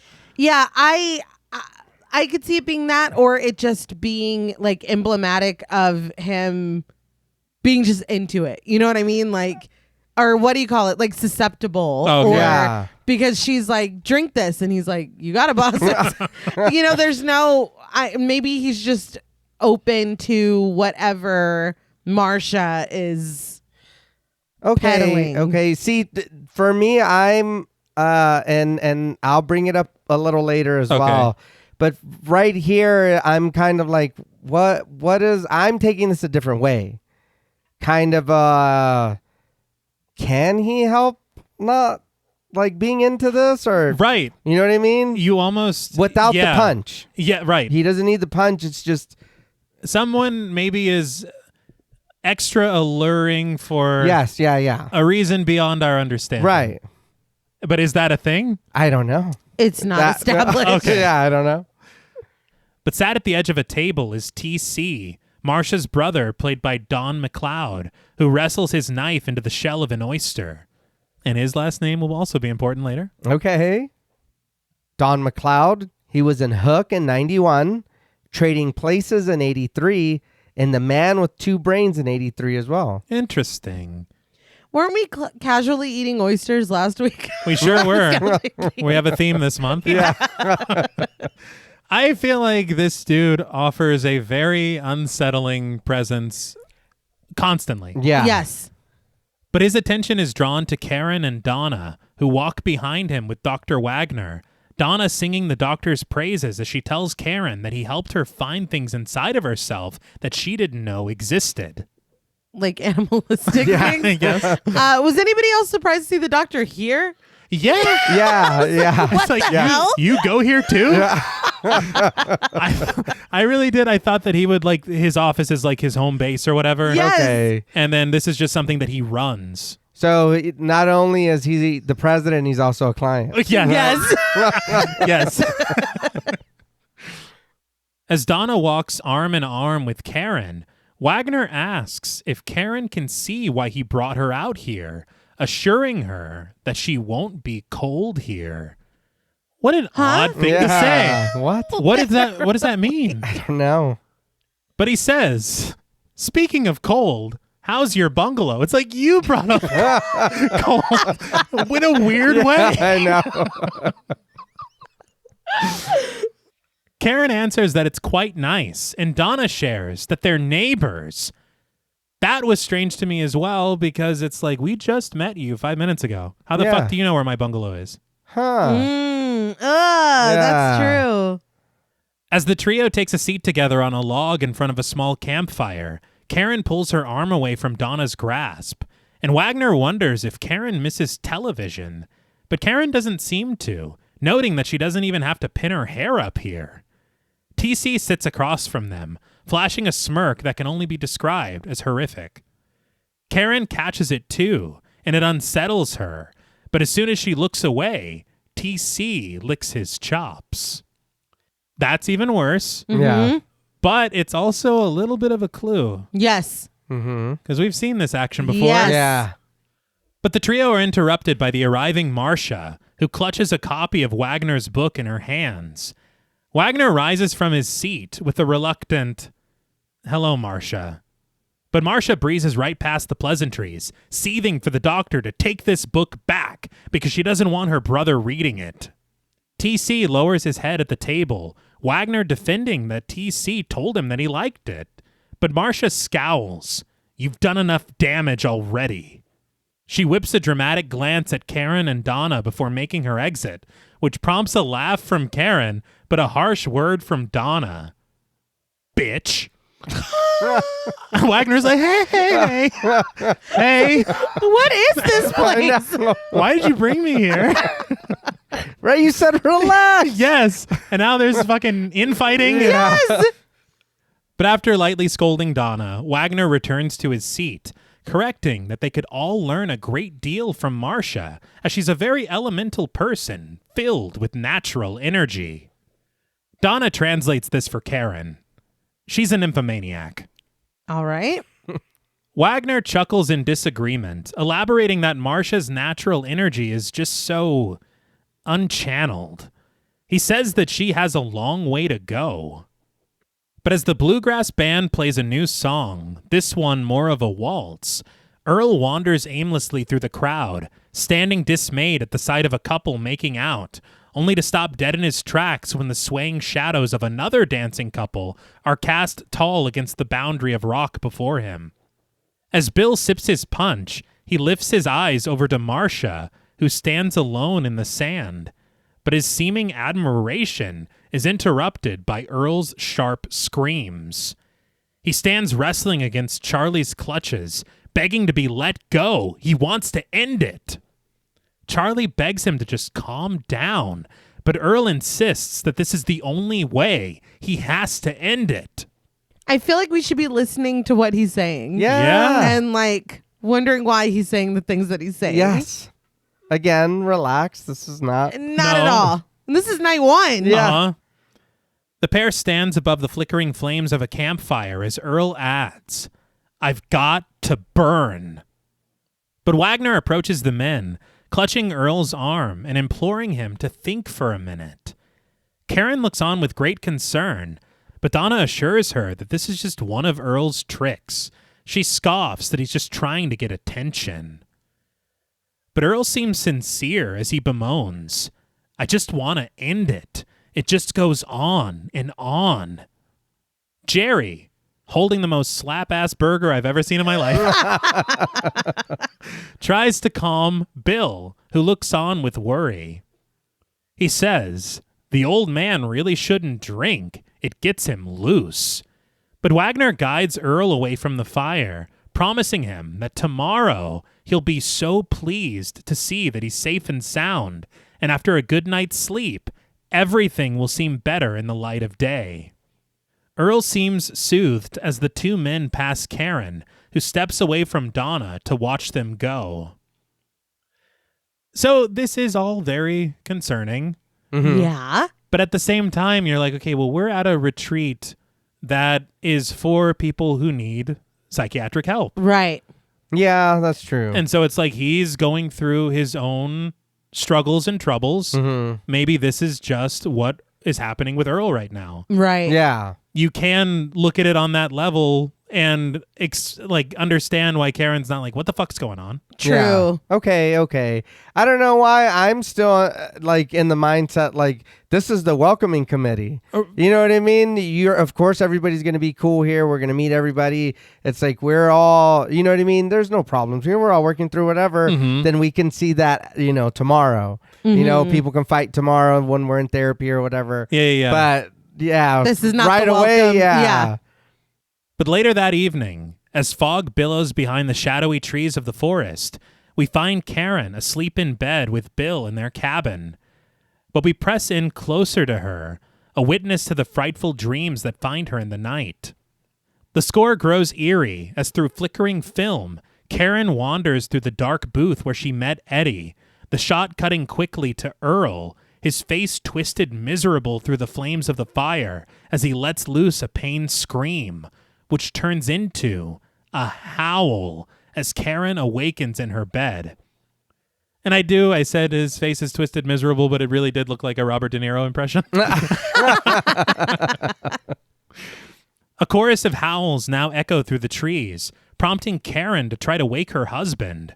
When he doesn't stir, Karen steps out of bed, through her cold room, and over to the window where she peers out into the foggy forest. The howls return in unison, frightening the shit out of her. She races back to the bed, shaking Bill awake and startling him with her shouts. She tells him that there's something out there. Bill struggles to make sense of her urgency as she tells him that something was howling. Bill stares out of the window from their bed in a honestly pretty beautiful shot that I think might be a composite shot. Okay. But still looked very cool. Yeah. Bill just answers, the wind. Karen scoffs, insisting that there was something howling before that. Bill accepts this, but suggests that it was probably just someone's dog. Karen's eyes never leaving the forest, she confides, "Not like any dog I ever heard." Bill reminds Karen that she was raised in Los Angeles, snarking that the wildest thing she ever heard was Wolfman Jack. He tells her this is the country and asks if they can just get some sleep. Why'd you go straight to Wolfman Jack? That was a wild choice. Yeah. But Karen reluctantly agrees, settling back into her blankets next to her husband. But unable to sleep, Karen soon finds herself in the living room, stoking the fresh flames of a fire at the hearth. But outside in the dark, and in a POV shot, something or someone stalks its way over to the back steps of the cabin. Karen hears this over the crackling fire and takes it upon herself to investigate. The score plods suspensefully as she ascends the porch, arcing the beam of a flashlight into the night. But as she ventures onward, she finds a torn strip of lace fabric, which is discarded within the branches of a nearby tree. I'm still surprised that she got up. Yeah. It's like, you know what? Okay, go hang out by the fire. But then it's like, no, I'm going to go outside. Yeah, for a no little bit. fucking way. No way. Yeah. Yeah, there's really no reason why. No. And even if it's not like a werewolf, or Yeah. whatever, Yeah. there's dogs out here. It's not good. But as soon as she reaches for the fabric and holds it in her hands, a distant growl emanates from within the trees. But when another animal seems to answer this call, Karen retreats quickly back into the safety of the cabin, slamming the door behind her. And through the greenery, we press in on the smirking face of TC, who spies the cabin from a distance, seemingly satisfied with himself. He's going to be a problem. Oh, Yeah. yeah. What the hell is that? I don't know. I don't know. I don't want to know. No. But the next morning at the tennis courts, after learning of the events of the evening, Donna wonders why Karen wouldn't call the cops. But in the light of day, Karen admits that she's so embarrassed that she did. Through the fence enters Sheriff Sam Newfield, played by Slim Pickens, who, after noticing all the tennis balls littering the court, suggests that what Karen and Donna really need is a good retriever. Which is interesting as well. Mm-hmm. Yeah. Slim Pickens. He was in Doctor Strangelove or How I Learned to Stop Worrying and Love the Bomb in 64. He was also in Blazing Saddles in 74 and The Getaway in 72. Damn. They said that there were so many different versions of this script that at one point they were just writing dialogue and like being like, we'll fit this in wherever we can, whenever we, come to a cohesive story. And John Sayles said that as he's writing some of the phrases, he's like, if we could get Slim Pickens, he could deliver all of these. And then they did. That's great. His character of Sam Newfield is named after Sam Newfield. Naturally. Who directed The Mad Monster in 1942, which featured a werewolf. Okay. Not in the cast. It was about a werewolf. But Donna greets Sam warmly, and he shares that the doctor told him that they apparently have a coyote problem out here. But before they can answer, he seems to recognize Karen from television, asking, "Hey, you're famous, ain't ya?"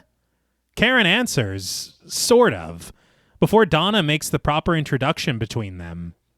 Sam smiles that he used to watch Karen all the time, noting that she's a lot prettier than Walter Cronkite. But Donna explains what Karen won't, that Karen heard some movement in the bushes outside of her cabin last night. Karen scolds her for doing so, but Sam supposes that coyotes are liable to come into a setup like this looking for garbage.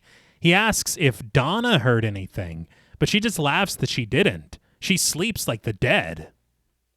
But Terry and Chris arrive at the morgue in the city, where they chat with a morgue attendant, played by John Sayles, the screenwriter of the film. Joe Dante had said that he always likes to have the writer on set in his films, and he said the best way to do that is to give them a role so that they have to be there. That's great. I was also disappointed that he didn't have a sandwich. Well, hold on. Wait. There's more space dust on here. What? The attendant clarifies what they're asking for. A tattoo, huh? He loads a shrouded body onto the autopsy table, as Chris answers that that's correct. He says that the coroner said that there was an animal tattoo of some kind on Eddie's shoulder. The attendant isn't so sure about that, but he notes that it's a surprise to get television people in here. Usually it's the newspapers that like to come in and take a look at the meat. What? That's unsettling. It's like, and also the bodies. Yeah. No, I'm just kidding. Oh my God. I didn't bring a hot pot with me. What the fuck? Terry turns away from the table, unable to understand how the attendant can stand this line of work. She stares at an adjacent surface where a partially dissected brain rests in a tray, right next to a half-eaten cheeseburger and a cup of coffee. All right. It counts. The attendant just shrugs that it doesn't bother him much, but he directs another uncredited attendant to unwrap the body on the table as he guides Chris and Terry over to the drawers. So this person that he directs to do this was the coroner of this morgue, because this was a real morgue. Wow. Oh, shit. It was the City of Hope morgue in Los Angeles, and they had said hilariously when they arrived to film here, that coroner was eating a sandwich. Yay! 10 out of 10. But the attendant explains that Quist is still over with the John Does, and as they walk over there, he admits that the only thing that ever freaked him out since working here was the night that Stu Walker came in. He says that Stu was a guy who worked here at the time, and he said goodnight to him at the shift change. But a couple of hours went by, and they get a delivery from the Oceanside unit. And when the attendant unzips the bag, there's Stu, smiling up at him and leaking seawater out of his ears. Ooh. Yeah. Yeah, that would freak me out too. Yeah. And I will also point out that Stu Walker, the name is a reference to Stu Walker, who directed Werewolf of London in 1935. Yeah. But oddly, Chris and Terry seem somewhat unfazed by that story. That's like one of the scariest things. Yeah. They're like, whatever, dude. Get to the body. But when they reach the cabinets, the attendant offers a kind knock before announcing, "Visitors, Eddie."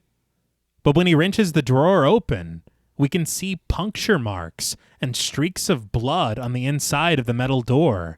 And inside the cabinet rests a discarded sheet. Nobody is reacting appropriately to this. No. Yeah. Not one of them. Way too chill. Does this happen all the time? Yeah. He's too busy showing people the meat that he can't, Yeah, he can't keep track of the bodies.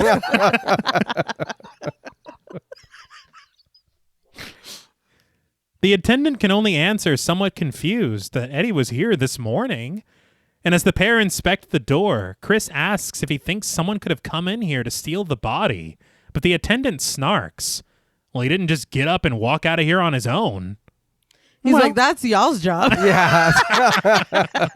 Well, back to the meat.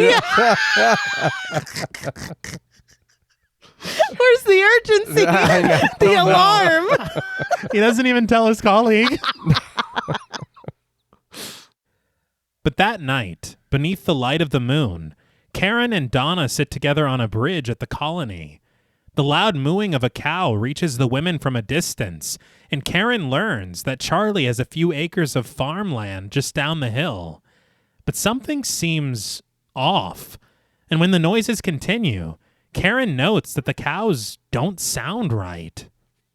Donna counters that she's not so sure how cows are supposed to sound, but as they continue to let loose with their bewildering bellows, Karen answers, "Not like that."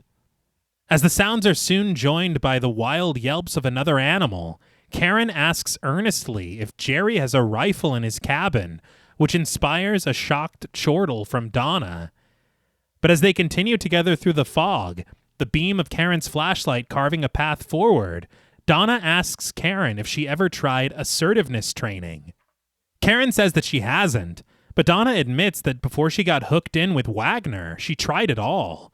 Est, TM, Scientology, Iridology, Primal Screamers. But she says that she figures in another 5 years of hard work, maybe she'll be a human being. And again, these lines feel like throwaways, Yeah. but they make a lot of sense in context. Mhm. But with Jerry's rifle slung over her shoulder, Donna follows behind Karen, who arcs the flashlight around them through the trees. When she doesn't see anything, Donna notes that she didn't hear anything funny at all to begin with. And that's one thing, like, as a protagonist, like, protagonists have to deal with that kind of bullshit all the time. And it is infuriating because the howls last night, Donna's like, I didn't hear anything. Right. This right here, we absolutely heard, like, the saddest cow alive. Yeah.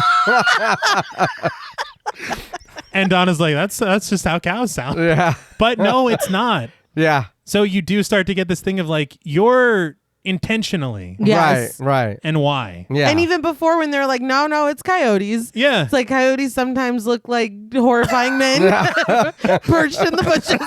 It's like, I feel like everyone's gaslighting me. Yeah. But just beyond a barbed wire boundary before the women and to a musical sting in the score, we find the mutilated body of a cow. Karen jumps at the sight of it, her flashlight going out at the worst possible time. Donna swaps her rifle for Karen's light to try to knock it back on, and Karen grows frustrated and fearful. But a figure suddenly appears to her right, startling the hell out of her.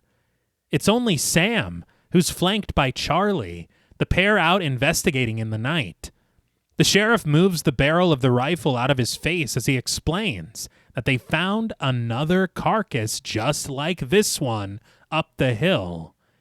Karen asks if he knows what did it, and Sam can only suggest that it wasn't a coyote.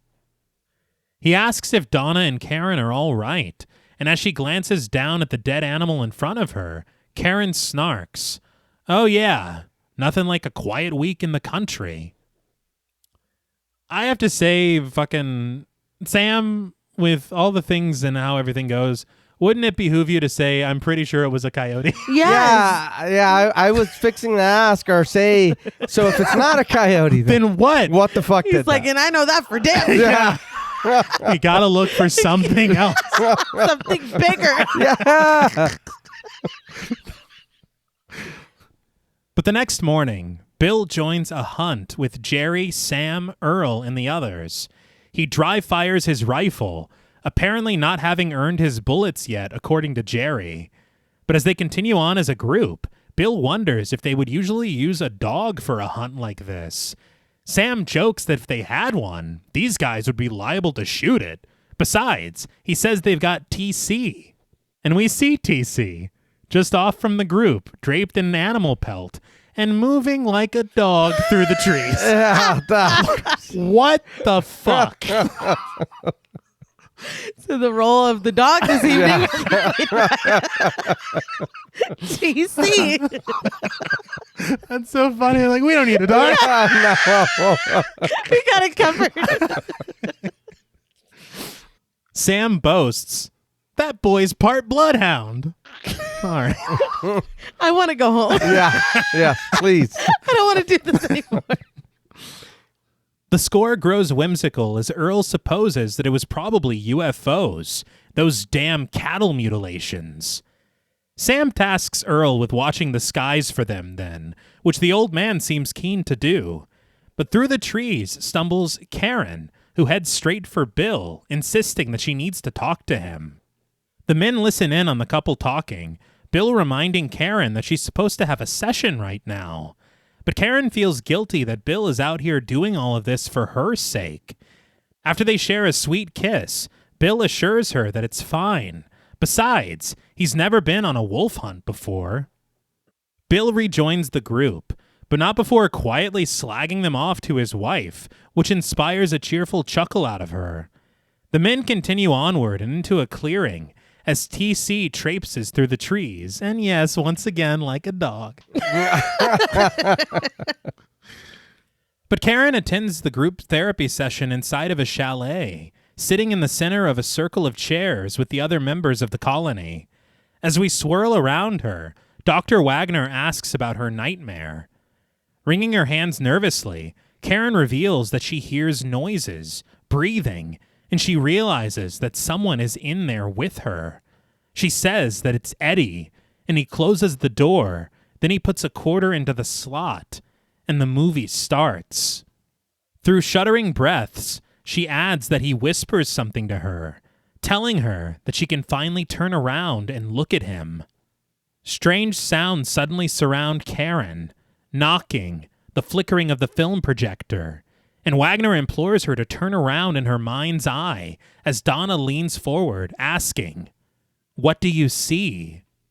Karen insists that she can't see anything, and we return to the darkness of the booth, the light silhouetting Eddie, a sharp dolly zoom centering on Karen as she trembles in her seat, and Wagner urges her onward, with Donna repeating, "What do you see?" But a gunshot shatters the glass of the door of booth 13, Karen snapping out of her memory, quavering that she can't see him. When Karen apologizes, Wagner promises that it's all right, and that's more than enough for now.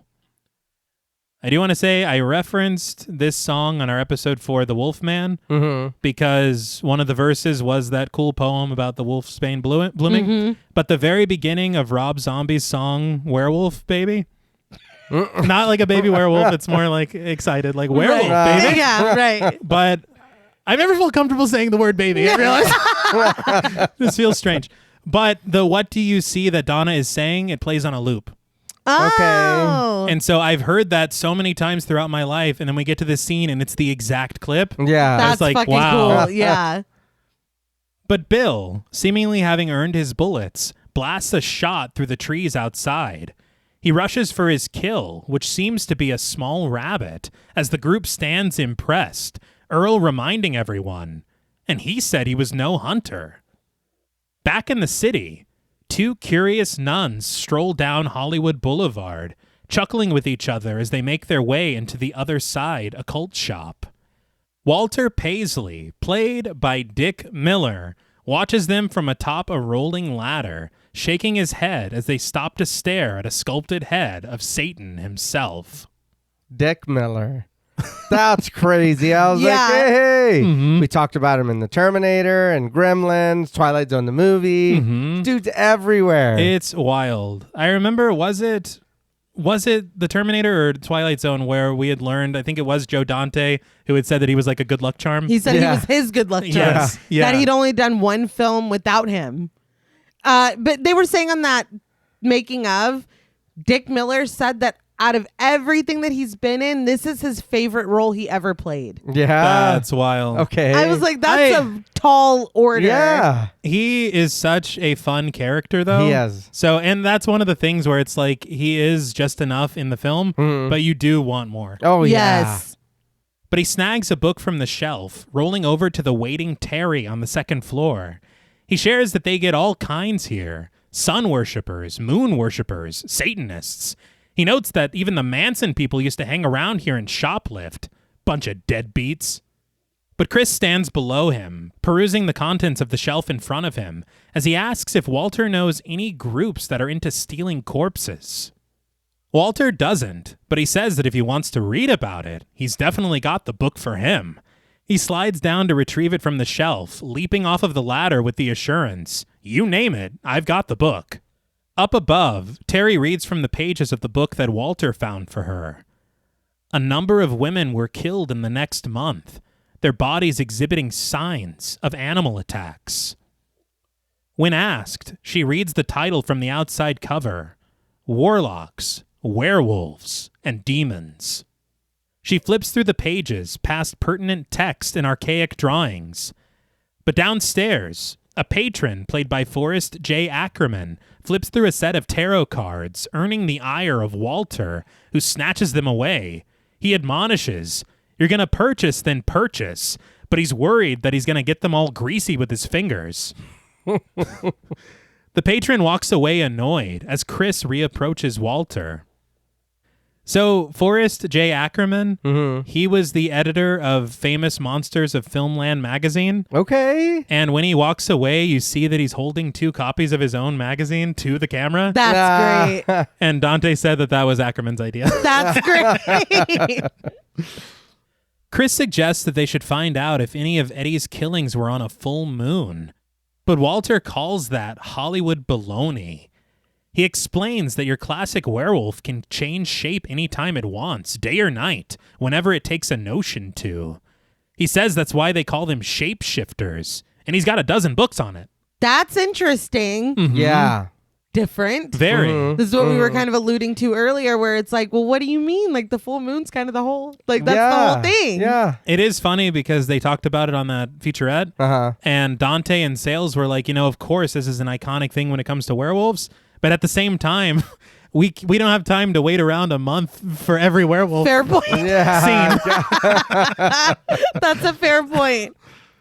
But Terry joins the men, wondering if it's true that silver bullets can kill them. And Walter concurs, silver bullets are fire, adding that werewolves are worse than cockroaches. And then you remember, Earl wanting to throw himself in the fire to end it. Yeah. It's very interesting. Probably comes up later. Maybe. But not only that, he says that werewolves can regenerate. He says cut off an arm, a leg, stick a knife in their heart, nothing. You might think they're dead, but then 3 days later, they're good as new.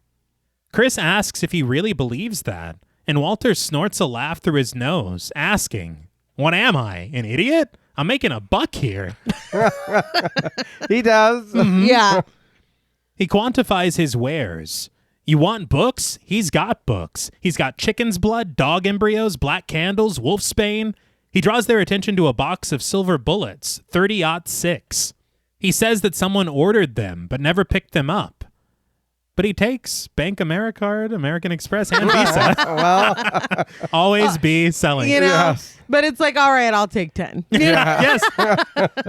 He's a great salesman. And this is a research scene, right? Absolutely. Yes. Yeah. Yeah. I was going to say now we have a supplier. Yes. Right. This is our headquarters. Yeah. But he asks if they're going to buy those books or what.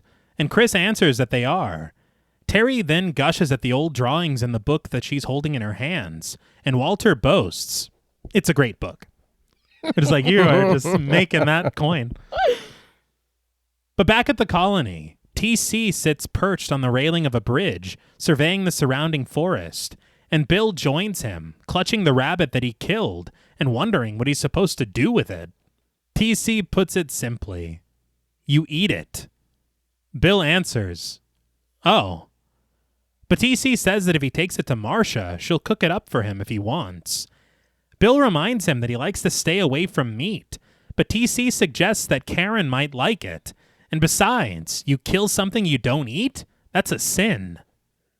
But what if everybody else eats it? He's going to hell. Everyone else is fine. Got it. Bill admits that he never thought of it like that. He's like, I don't want to go to hell. It's like, damn, you make a really good point. TC points out his cabin across the bridge, reiterating that Marcia will be glad to cook it up for him. Bill hands off his rifle to TC, making his way across the bridge as the score twinkles an eerie song. He clarifies, "You sure?" And TC is certain, watching as Bill gets smaller and smaller across the bridge on his way to their cabin. Why does everything you say sound like it has two meanings? That's a great question.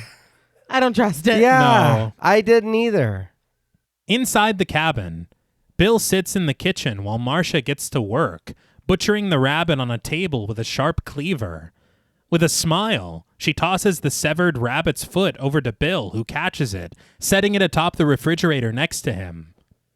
Marcia cleanses her hands in a bowl of water, Aunt Gladys's favorite drink. Yeah. Yes. And she dries them with a red rag. Bill wonders how long everything will take, and Marcia crosses over to him with a smirk, telling him, "I'll cook it later." She reaches her hand to caress his face, lowering herself to plant a kiss upon his lips. Bill allows this for just a moment. Mm-hmm. I'm pissed. Firstly, I thought we were making rabbit, not fucking lemon squares. And I'm like, think of why you're here. You're here because your wife has been violated. She's been traumatized. She's trying to work through all these things. And I'm like, why the fuck? You don't need to hang out with her while she cooks it. She was already fucking making eyes at you at the bonfire or whatever the hell, the bluegrass concert. I'm furious. This is too. I know you brought it up a little earlier, but this also feels like Karen is our main person, but we're on this side quest with the other characters, and I mean we're kind of paying attention to what they're doing. Yeah, we haven't. I think the last time we saw Karen was at her group therapy session. Yeah. And then, I mean, and again, I have no problem going off and doing other things, but it's like what Chris and Terry are doing in the city is so much more interesting than, honestly, this infidelity. Yeah. No, yeah. And really anything to me that's happening at the colony. Right. Because I like this like little like detective story also involving a fucking werewolf. Right, Yeah. right. Yeah. That's cool as hell. But Bill finally comes to his senses and forces Marcia off of him. He wipes her affections from his mouth before exiting her cabin, Marcia left alone by the fridge and flashing a sinister grin. But in the night, beneath a bright waning gibbous moon, Bill makes his way through the foggy forest, suspenseful strings following his every step. But the score suddenly ceases when a twig snaps nearby, capturing Bill's attention. We see an animalistic eye watching him from the trees as Bill stops dead in his tracks when a loud growl emanates from somewhere deep within the forest. Why is Bill wandering around? I know. What the hell is going on? How far away are the cabins from each other? No. What is the implication that he fled and he's still trying to get home? Yeah, he's like, how? Yeah, he just took off running. Yeah. So I don't know my way around. You better run, Egg. A chorus of howls suddenly surround him, but through the bushes lurches a large wolf. It charges for him, snarling as it takes him to the ground. In a frenzy of frightful fur, powerful paws, and sharp snarling teeth, Bill's sleeve is torn in a flash, the creature's bite gnashing through the fabric with ease. When Bill reaches his feet, he finds himself alone on the forest floor, staggering back to his cabin and clattering onto the porch, which alerts Karen to his arrival. Karen rushes outside to find her husband in a heap on the front steps. She brings him to Dr. Wagner, who injects an antibiotic into the wound at Bill's arm, the man wincing as he reveals that he doesn't know what attacked him out there in the forest. Karen suggests that they just go home, but Wagner counters that he wouldn't advise traveling right now, noting that a bite like this can be pretty serious. It was funny because it was like all that, and you have this tiny scratch on the side of your arm. Yeah. Well, it's the shot of antibiotics, and he's like, "Is this necessary?" Yeah. Yeah, It dude. fucking is. Your fucking arm's gonna fall off. Yeah. Also, there are doctors in the city. We're getting the fuck out of here. Also, Yeah. you're well, I guess you do have to go to medical school for psychiatry, right?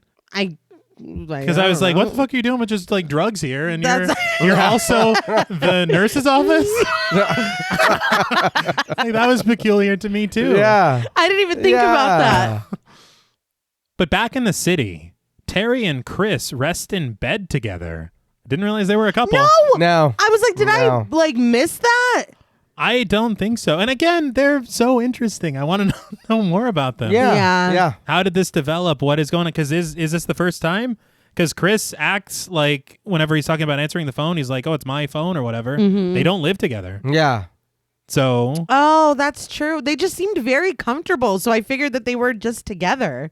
I mean, I don't know. me neither. No, I was surprised. Or maybe the trip to that store really brought them together. Yeah. Terry leaves through the pages of her new book while Chris enjoys the 1941 horror classic, The Wolf Man. That's great.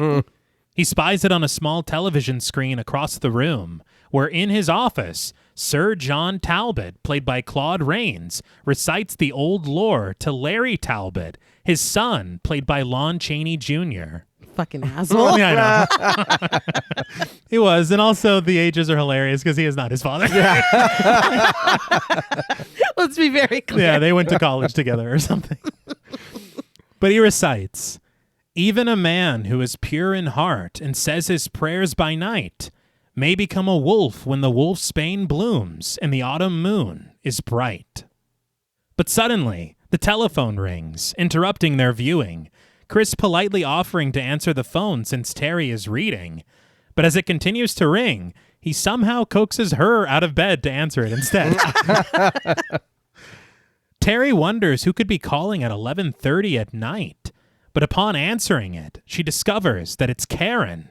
And through Karen's frantic insistence, Terry assures her that she and Chris will be up there as soon as they can. She rushes off the phone, enlightening the curious Chris with a rather intriguing development. Bill was just bitten by a wolf. All right. All right. After everything we've learned today, and we're really not factoring in the fact that Eddie's body is fucking gone, and you Yeah. were told that werewolves can get back up 3 days later even if they seem dead. Also true, And what you just learned from Dick Miller, Yeah. right? and now Bill's been bitten by, by a wolf, So there's too much stuff lining up. Yes. Yeah. and we're watching Yeah. the Wolfman The on Wolfman. TV. And a very pertinent scene is about to play out. Yeah. Because with perfect timing, Chris turns back to the television, where Maliva, played by Maria Uspenskaya, reveals to Larry that whoever is bitten by a werewolf and lives becomes a werewolf himself. Interesting. Yeah. Terry just shakes her head and locks eyes with Chris. But that next morning, we find a red car speeding past the coastline as Chris's voice reassures his girlfriend that it's only a movie. He suggests that Terry go on up to the colony by herself, promising that he'll be up to join her after he pitches the special to Fred. As Terry continues down the road, Chris's voice implores her to relax. After all, it was probably just some stray dog who bit Bill. Be so fucking for real. Yeah. Did the voiceover make anybody else laugh? Hell yeah. Yeah. Yeah. Yeah. It made me think of Homer in the back seat. I honestly, whenever this thing happened and you get this phone call from Karen, we can fucking plan this special over the phone. Yeah. Like, call him when you get to the colony. Yeah. And honestly, you might have even more to talk about afterward. That's True. That's my thing. I'm not going to let you go on your own. No. I would hope not. Like, again, like you're saying, the special, check it out. When I come back, I'll have even more to talk about. Yeah. We are going to go check this out real quick. He's just like Stan Smith. He's fine. And it is really funny because the last time we saw a car speeding down the road, we get into the car and it's a couple cuddling. And then this time it's just Terry. Yeah. Like just Terry. And it just is really funny. But when she finally arrives at the colony, Terry gets out of the car to greet Karen with a warm hug, the two friends taking a walk on the beach together. Karen explains that she doesn't know what Marsha's last name is, but she says that Donna calls her Marsha, the man-eater. Karen adds that Marsha lives in some shack with furry little animals hanging from the rafters, and Terry asks, and you think she's trying to make the move on Bill? No, she's definitely trying to make a move on Bill. Did you not hear her name? Yeah. She's a man-eater. Yeah. Karen isn't so sure, admitting that it's just a feeling, and she's worried that she sounds a bit paranoid. But Terry promises her that she sounds perfectly fine. We see that they've suddenly stopped for a picnic, now surrounded by a table full of food. But Terry curses that she forgot the vegetables, calling out to Bill, who sits at a railing overlooking the ocean, telling him that she forgot about him not eating meat. And it's really funny that they're just talking shit about him within. That Yeah, made me right laugh because it's like it seemed like she was confiding in her and then we just pan over. Yeah. I was here the whole Bill's time. there. He doesn't care. He's like, you really think she was? Yeah. You think Did she likes ask me about me? Yeah. But Bill sits there, tearing through a large piece of meat, his teeth ripping it from the bone, as he assures Terry that it's okay, and that if he gets hungry enough, he'll eat anything. This is concerning. Yeah. I do think they played this well, though, because it's not as though Bill were a staunch vegetarian. No. He was just like, I try to stay away from meat. Yeah. So I think that if they had played that hand too hard, this would be like, hello, Karen. How are you not fucking freaking out that he's eating meat? Right, But he's right. just like, dude, I'm hungry. Like, Yeah. it's fine. You didn't bring my food. I'll eat this. Yeah. Right. So, But the way but he's we eating know. it. But we know, and he's also eating it like some kind of Dog. creature. Yeah. It's the animal within. Yeah, Yeah. some Yes. kind of wild Release dog. the beast Yeah. or whatever, right? But that night in their cabin, Karen joins Bill in bed, snatching his book away from him and kissing his chest, clearly attempting to initiate something. But Bill answers her affection sarcastically, telling her that her timing is incredible. He apologizes, adding that those shots were... But before he can finish, Karen accepts this reluctantly. I don't understand what he's saying about the shots. Is he like, they scared me and I can't I perform? think he's saying like physically he feels weird Oh, or something. Yeah. okay. Because I'm still thinking about them and I'm terrified. You know I don't like needles. Leaning her head against her pillow, Karen scoffs sharply. God, we're just out of sync, aren't we? That's not fair. Yeah, I was I gonna say I feel don't know like if that fits here though. You were struggling with PTSD and he was just bitten by a wolf. Yeah, yeah, We're both going through yeah. some things. It's crazy. It's been a wild week. Let's regroup. That's not a fair assessment. No. And she's like, you won't let me do anything. Yeah. It's like, Karen. Jesus. She laments that they never want the same thing at the same time, and she mulls this over for a moment before bidding Bill a good night and rolling over to face away from her husband. The score grows eerie as we creep towards the opened window, out into the foggy forest as the cries of an animal echo through the evening. But through a quick flash of static, we find ourselves within Karen's nightmare. She writhes against the restraints with the rag in her mouth. We then swirl around her, standing at the center of a street, as green and red lights are cast across her curious face. Donna's voice repeats, "What do you see?" And we witness what Karen saw within the booth. Eddie's trembling frame appearing misshapen and monstrous in the light of the projector. But the lights of the film then fall upon the cackling face of Bill, who stares down Linz at us. Karen awakens in bed with a start, reaching instinctively for her husband, only to find his side of the bed to be empty. She sits up with a sigh. Screw you, then. What the hell? I know. What if he's in the bathroom? It's like, this antibiotic for my wolf bite is making me shit a lot. Yeah, no shit. But I love you, honey. She's like, fuck you, Bill. Fucking dick. Having an allergic reaction or something Yes, to it. he ran to the doctor. But we find Bill walking into the night in his robe, where he meets Marcia by a blazing campfire. Romantic strings sing within the score as Marcia smiles at him, the pair removing their clothing and meeting in a naked, passionate embrace in front of the warm flames of the fire. I'm sorry to Karen. Yeah. She was right. Screw you then. Yeah. Are you fucking kidding me? This brings to me, or for me anyway, this brings up another question again to still, why is none of this happening to Karen? Like, she's our main character. Aren't you? You were recommended to come to this place. You're just kind of like getting bad news all the time. Honestly, yeah. It feels it feels like the goal with Karen is to get her to remember what she saw. It feels like that is the only thing that we're worried about with Karen. Everything else is happening to everyone around her. Right. And her husband? Uh-huh. Yeah. Like, I don't get it. And Yeah. also, is this because you were attacked by a werewolf and may perhaps be one yourself?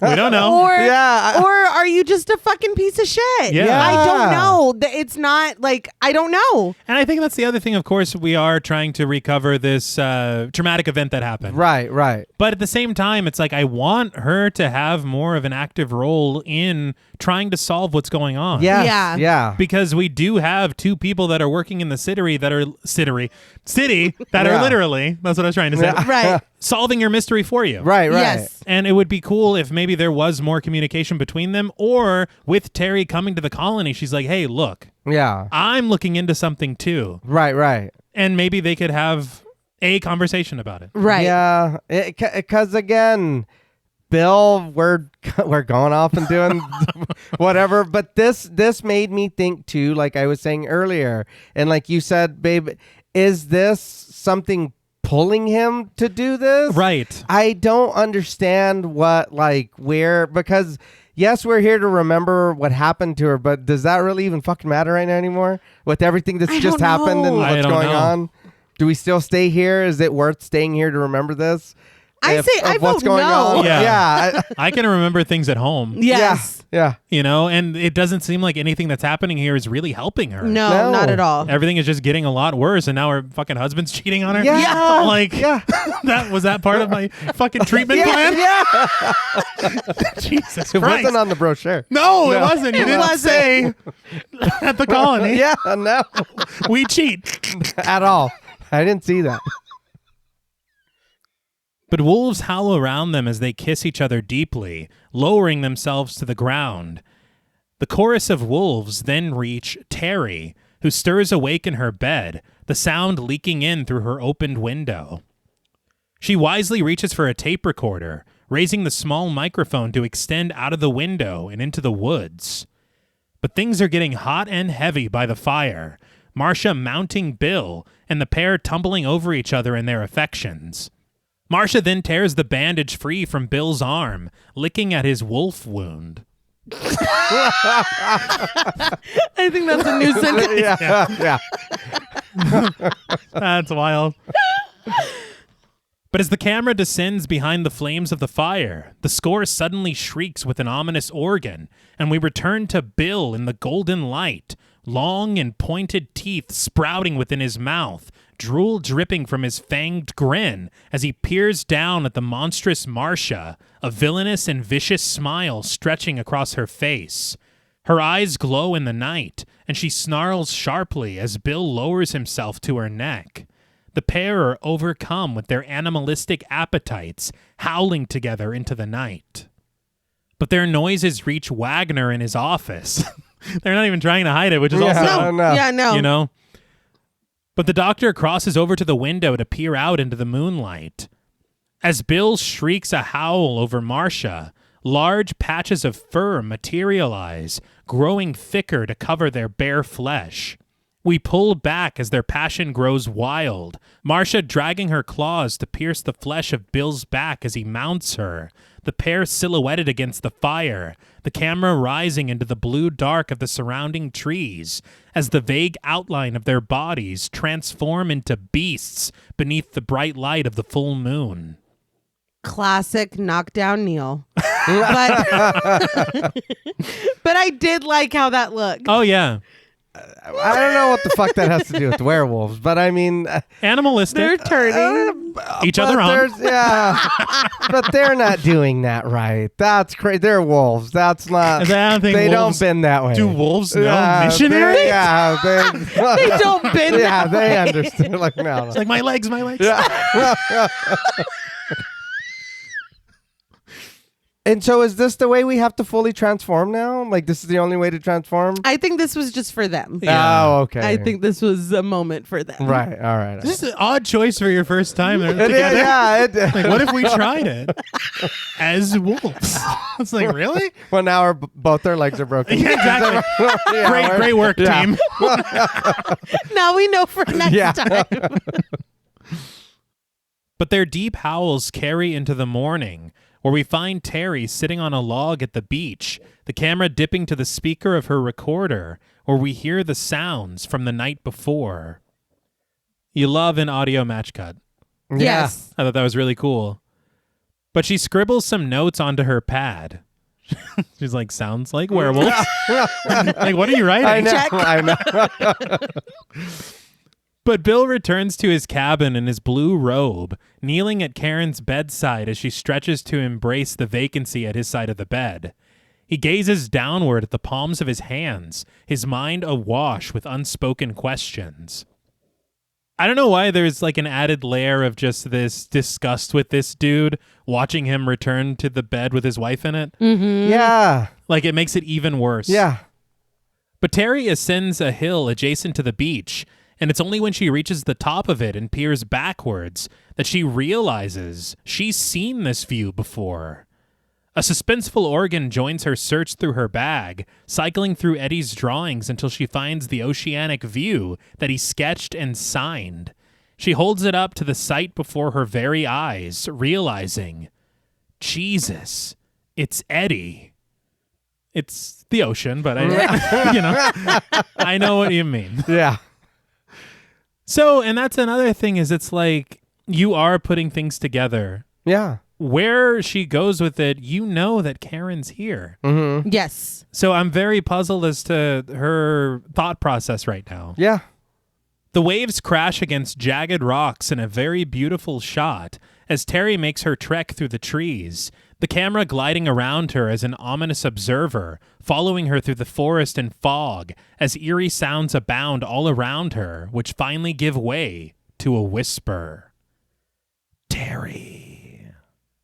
Her eyes comb across the surrounding area, finally setting on a distant cabin as the voice returns. Over here, Terry. None of this. No. How do you know my name? Yeah. You creepy motherfucker. There's none of that. There's no reason. No. Well, not only that, where is this coming from? Like, you can do that? That's all. Like, so they can throw their voice? Yeah. Apparently. I don't know that was part of it. They make up their own rules. Okay. They can glamour. They can throw their voice. Yeah. They can do it with their legs a certain way. Yes. They're all powerful. As she sets off for the cabin, a sharp, furry paw reaches for the shrubs just behind her, a musical sting accentuating the sight of it.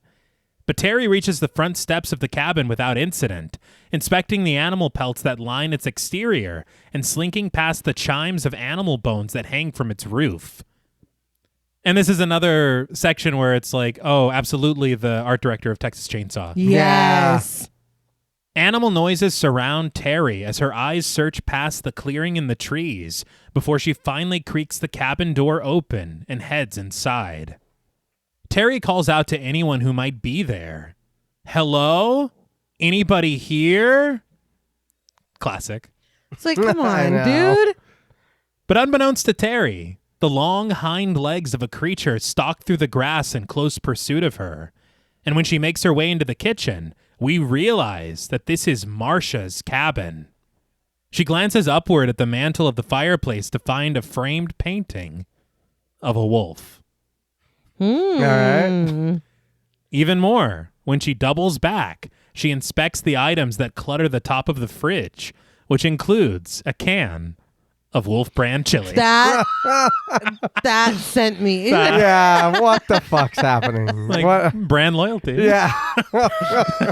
It's representation. Yeah. It matters. Wolf Cola. Right. Yes. Yes. That's all that's missing. The incessant dripping of water seems to be her only company as Terry continues searching the house. But on the wall in an adjacent bedroom, she discovers a sketch that we recognize as Marcia, and through a small mirror on the wall, we watch her raise her camera to take a quick snapshot. I like the framing of this a lot. Yeah. Very cool. But she continues snapping photos until a very familiar sight catches her eye through her camera lens. A bright yellow smiley face sticker stuck to a door at the opposite side of the room. Uh-oh. Terry pushes it open, discovering the walls inside to be lined with drawings and morbid newspaper clippings, the room cluttered with bones and buzzing with flies, very reminiscent of the small apartment that was once occupied by Eddie Quist. This is enough. Like, Oh, yeah. we've put all the pieces together. Yeah. We're done. Yeah. Get the hell out of here. She's like winding her little Polaroid. It's like, dude, go. Isn't this scary enough? Who was whispering for you then? Right. Yeah, no shit. And where's his fucking body? Go to we in his summer home. Yeah, I guess so. It is funny. He's like, this is how I live. Yeah. No matter where I'm at. Terry can merely mutter, "Oh my God," as she raises her camera again. But before she can snap a photo, a low growl emanates from behind the wall, the room seeming to rattle all around her as she makes her fearful retreat from the room.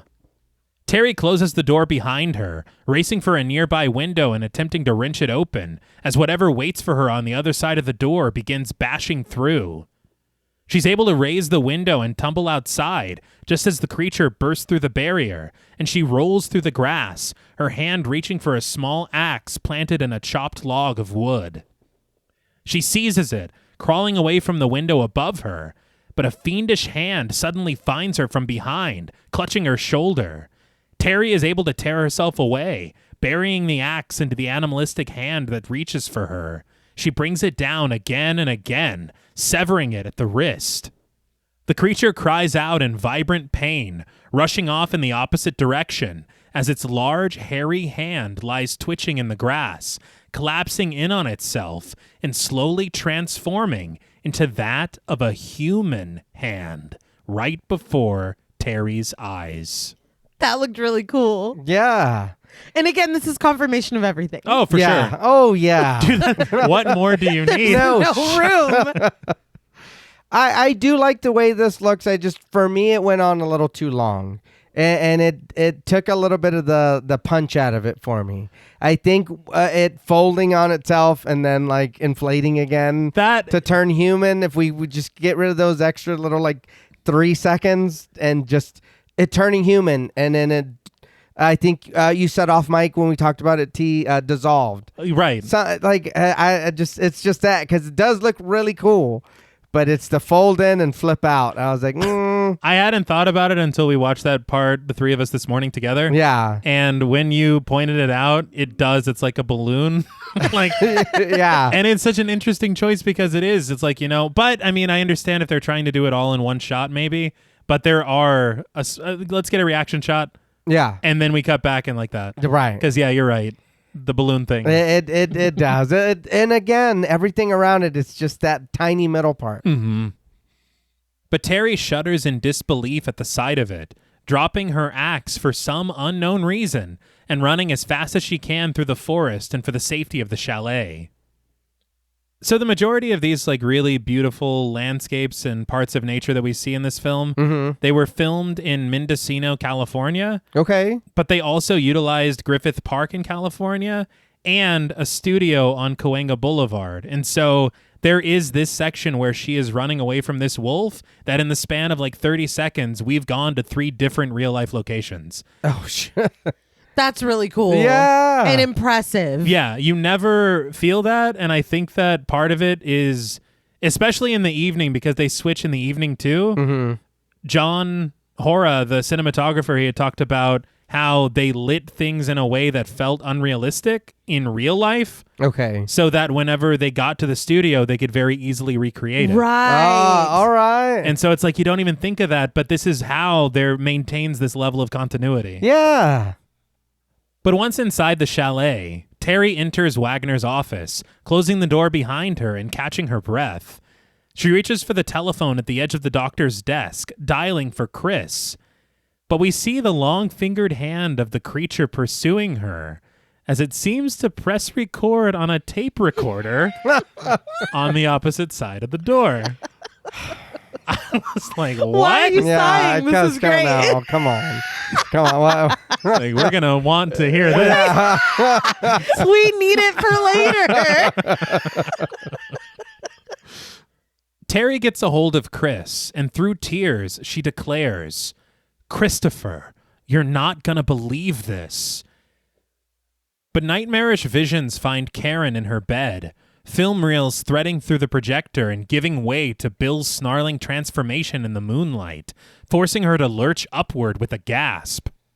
She calls out to her husband, and we find Bill in the bathroom, wrapping a new bandage around the wound at his arm. His wolf wound. Karen tries to catch her breath, revealing that she had that nightmare again, but this time she thinks that Bill was in it. He's like, and what was I doing, please? Yeah. But Bill snags a shirt from a hanger on the wall, calmly answering, "No wonder, honey. You've been asleep all day." But before he can fully settle into his shirt, Karen notices the deep scratches on his back, wondering how and when he got them. Bill just pulls his shirt over them, lying that they must be from the other night when he was attacked by that wolf. But Karen knows that they weren't there the other night. Bill just counters that Karen's really getting paranoid, isn't she? Gaslighting 101. Unbelievable. Those were not there. They weren't there. They and were we all from a know, wolf, but They were. be so fucking a different wolf. I'm just under kidding. different Yeah. circumstances. So it was the other wolf attack. What's that? And how bold of you when you I have these know. giant fucking scratch marks on your back. To just Yeah. ride Just walking through around it. shirtless. Oh my God. I was so fucking mad. He's just the worst. yeah. But Karen knows that Bill has been with Marcia. Bill snaps at Karen not to lay her fantasies on him.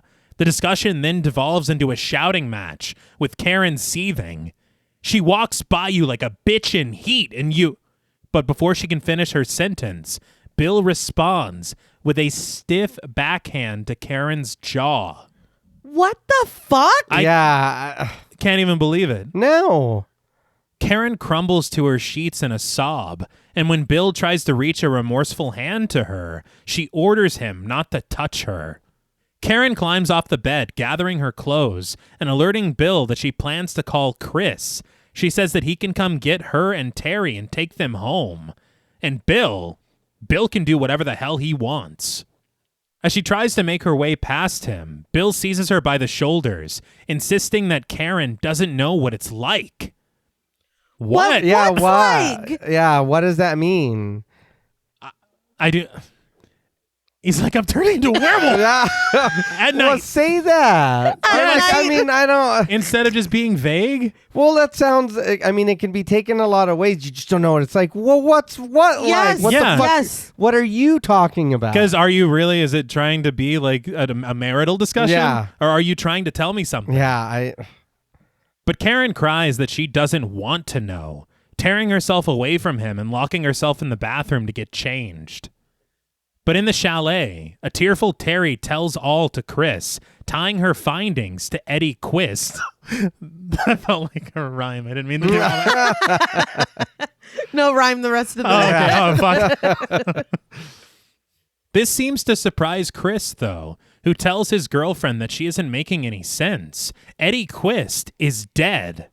But Terry insists that she saw it all the pictures just like they saw in his apartment, and she reveals that the landscape is here at the colony. It's real. But she whispers that she thinks that Dr. Wagner has to be a part of it somehow. But Chris, distracted for a moment by a cartoon on the television across the room, asks Terry if there's some kind of file cabinet nearby, instructing her to look in the files under Quist. The cartoon also had a wolf in it. It did. He's really into that, his wolf media right now. It's his current obsession. Yeah. There's also a copy of Allen Ginsberg's Howl on his desk, which I don't think has anything to do with a wolf, but Well, Howl. Yeah. Well. he's like, I was disappointed by this, but everything else has worked out just fine. I rated it very poorly on my Goodreads. Terry agrees to it, but she breathes a sigh of relief as Chris checks in on her, admitting that it's just good to hear his voice. But the camera pulls back, revealing the filing cabinet across the room, and as she creeps cautiously over to it, Chris promises, when asked, that he isn't going to hang up on her and that he'll have the police there as soon as he can. Terry decides to take Chris with her over to the cabinet, clutching the phone to her ear as she reaches the Q section of files. Quist. Marcia. Quist. TC. There it is. Uh-oh. Fucking wild. Yep. But when she discovers Eddie's file among the others, the sharp paw of an animal reaches very delicately to snatch it from her. Yeah. Delicately being the word. Yeah. I thought we were werewolves. What the fuck? It's like, well, we turn it off and on. You don't need to be rude. No, excuse me. I had to pause it because I could not stop laughing. I was like, there's no way that this I is. know. You won't be needing No. this. And also, how did he get in here? What? Yeah. I don't know. There's so many questions and so many baffling choices being made. Yeah, you got to transform for 20 minutes and scream. Right. And like, Yeah. I didn't hear none of that. Well, we'll get No. it. Yeah, that's true. He's like, well, sometimes it's like the ability needs to cool down. Okay, yeah. It just was my favorite moment. Or my second favorite moment because something really cool's coming up. But This is the favorite funny moment. oh Yes, my yeah. God. I was so tickled. But Terry peers up at the massive werewolf before her, which looms large above her, fanged and hairy and mad. It smacks her harshly to the floor, pinning her against the wall with an examination table. The phone dangles from the desk, Chris's frantic voice calling out to Terry to no avail. And as Terry cowers from the creature in front of her, Chris puts in a call to the sheriff's department. But the werewolf continues its stalking of Terry, forcing her into a corner where she thinks quickly, switching on a light that she finds there and blinding the beast momentarily. She rushes to get around the fiend, but it seizes her, descending upon her. Chris, however, has reached Sheriff Sam, who sits at his desk eating a can of Wolf brand chili. Naturally. With a spoon, which I've never thought to do. No crackers, no cheese. Just like that. Yeah. But he assures Chris that Terry is probably safe, but he says that he'll head over as soon as he can with some of the state boys backing him up.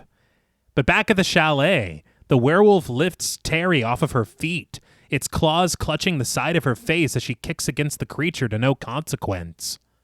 Her fragile bones crack within its firm grasp, and as it moves in for the kill, it sinks its sharp teeth into her throat. We watch as her fearful kicks become fewer and fewer until they cease entirely, her body swaying lifelessly in the arms of the hungry wolf. Her blood drips across the debris of paperwork from Eddie's file, sketches and diagrams documenting the transformation of the human skeleton suffering through the excruciating shift.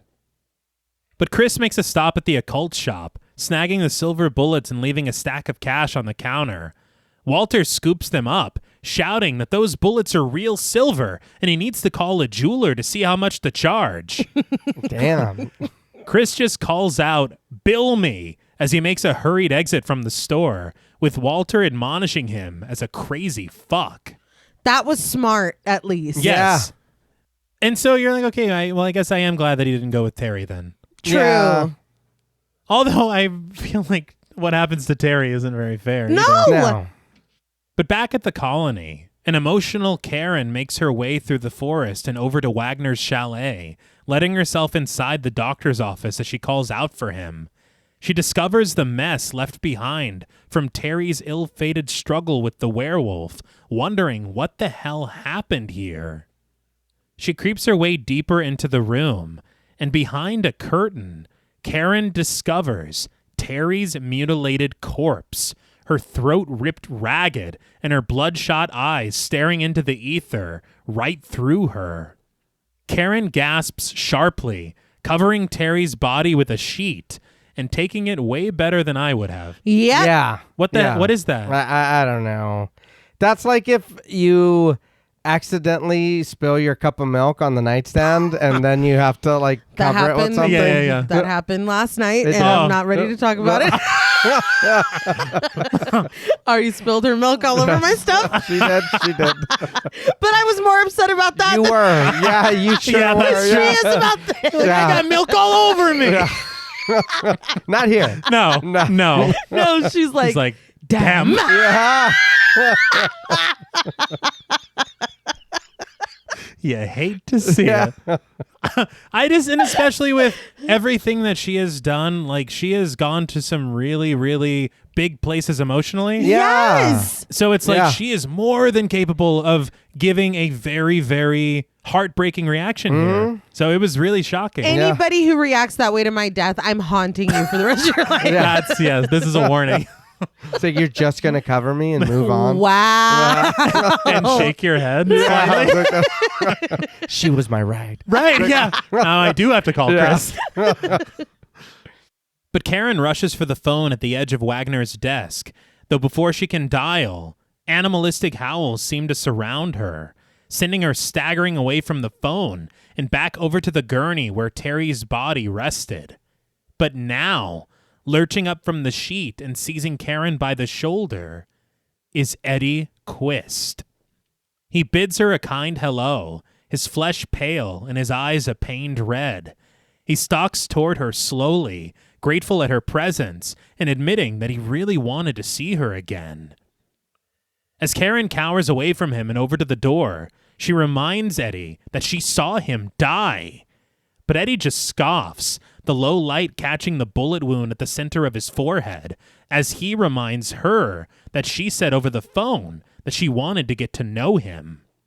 He implores Karen to look at him. He tells her that he wants to give her a piece of his mind. His fingers reach for the wound at his temple, forcing their way into his flayed flesh and retrieving the round that the officer fired some days ago. Oh, really? Now that's too much. Then you're being cute about it, too, Yeah. with the thing. They had said that line was improvised by the actor, Okay. and it's great. Yeah. But Karen shudders, frozen in fear as Eddie tilts his head back, his jaw trembling open as a low rumble escapes raspily from deep in his throat. His face quakes and ripples as his eyes grow white, his features distorting as he raises his hand before Karen, his fingernails growing sharp like claws, slicing through the flesh at his fingers, fresh blood collecting at his palm. He writhes, his shoulders rolling as his ribs beneath his hairy chest pulse harshly, tearing through the fabric of his shirt. His muscles vibrate as they grow in mass, and in a snarl of white spit, fangs descend sharply within his mouth. Pointed ears sprout out of the frail hair of his scalp, his bones bursting through the scraps of sleeves at his arms, and his flesh covered in fur that seems to multiply by the moment. Eddie's jaw creaks open, an unearthly breath escaping past his fangs as his mouth slowly yawns, the skin stretching and extending outward into a proper snout. Karen's eyes widen in fear as her hand reaches blindly for a jar that rests behind her on the shelf. But Eddie now stands before her, fully transformed into a ferocious werewolf. Karen then removes the lid from the jar, splashing him with an acidic solution, causing him to shriek and struggle smoking against the pain, giving Karen the smallest window to make her exit. That's acid in your face, you fine ass bitch. But she looked annoyed during the transformation. Karen. So it took about 20 minutes. Yeah, it did. She watched the whole thing. Yeah. I am curious too to why the Eddie, werewolf Eddie grew new ears, because we already have ears. So what happens to the ears that are on the side of my head? They sink in. They suck in a little bit. Yeah, it's the wrong placement. I was so blown away by this. Yes. And I know that it does go on for a long time, but it's one of those things that it's like each thing I feel like it's worth each second we spend on it because of how cool it is to watch it develop. Yeah. But I did hear on commentary, Joe Dante was like, a lot of people were asking, why doesn't Karen just run? And he's like, he's turning into a werewolf in front of her. It's scary. Like, of course, she's going to be frozen in fear. Yeah. Yes. And she's like, this is great effects work. Yeah. I was like, I can't believe this. No, it is incredible, though. Yeah. I loved this a lot, and I love that we waited so long to get here. Yes. Because it feels like if we're doing this level of work, you would have it throughout. And so it's such a surprise, and so it's a treat when we get here and we're treated to this extended sequence of this transformation. When we saw Marcia and Bill kind of turn into werewolves in the night, Right. I was okay with that. I was pleased. Yes. Yeah. It looked good, and the makeup looked very what I like to think of werewolves. Okay. Yeah. But only when you get here do you realize how much they saved. Yeah. For, yeah. you know? Yeah. These effects were done by a 21-year-old Rob Bottin. Really? Yes, 21 years old. Wow. He said that in the script, it just said Eddie transforms into a werewolf. Oh. They said, you take it from here. Hey. You can do Okay. anything you want, but make it good and make it spectacular. They said that the budget, they said that one of the days, the first day that they were supposed to shoot this, they all show up. Rob Bottin takes Robert Picardo upstairs to do the makeup. Mm-hmm. They said the morning passes, the afternoon passes, they have lunch, the evening passes. It's nighttime. He finally comes down with the makeup done. Wow. And they're like, the day's over. Yeah. Like, they didn't even get to shoot that Yeah. day. But he just wanted it to be perfect. And the budget was so constricting because the scene with Terry in the werewolf that we just watched, they said that the first time that they shot that, all Rob Bottin had the money to put together was like a head and shoulders, and it was being puppeted by somebody's hand, like going after her and attacking her. And so they filmed that, and Joe Dante said they took it to the producers and they were like, if you just give us a little more money, we can do something better with this. And so they did, and that's how we got the scene that we got there. Okay. But the budget was just so small. They went with a classic that we've heard many times before. They were using bladder techniques where you have the bags underneath the latex skin. And of course, they were using condoms, as they do. But Robert Picardo said that they had them obviously all over his face, on his shoulders, his chest. They had one on his throat that they were pumping full of air, inflating it so big that it was constricting his throat and he couldn't breathe. Oh, God.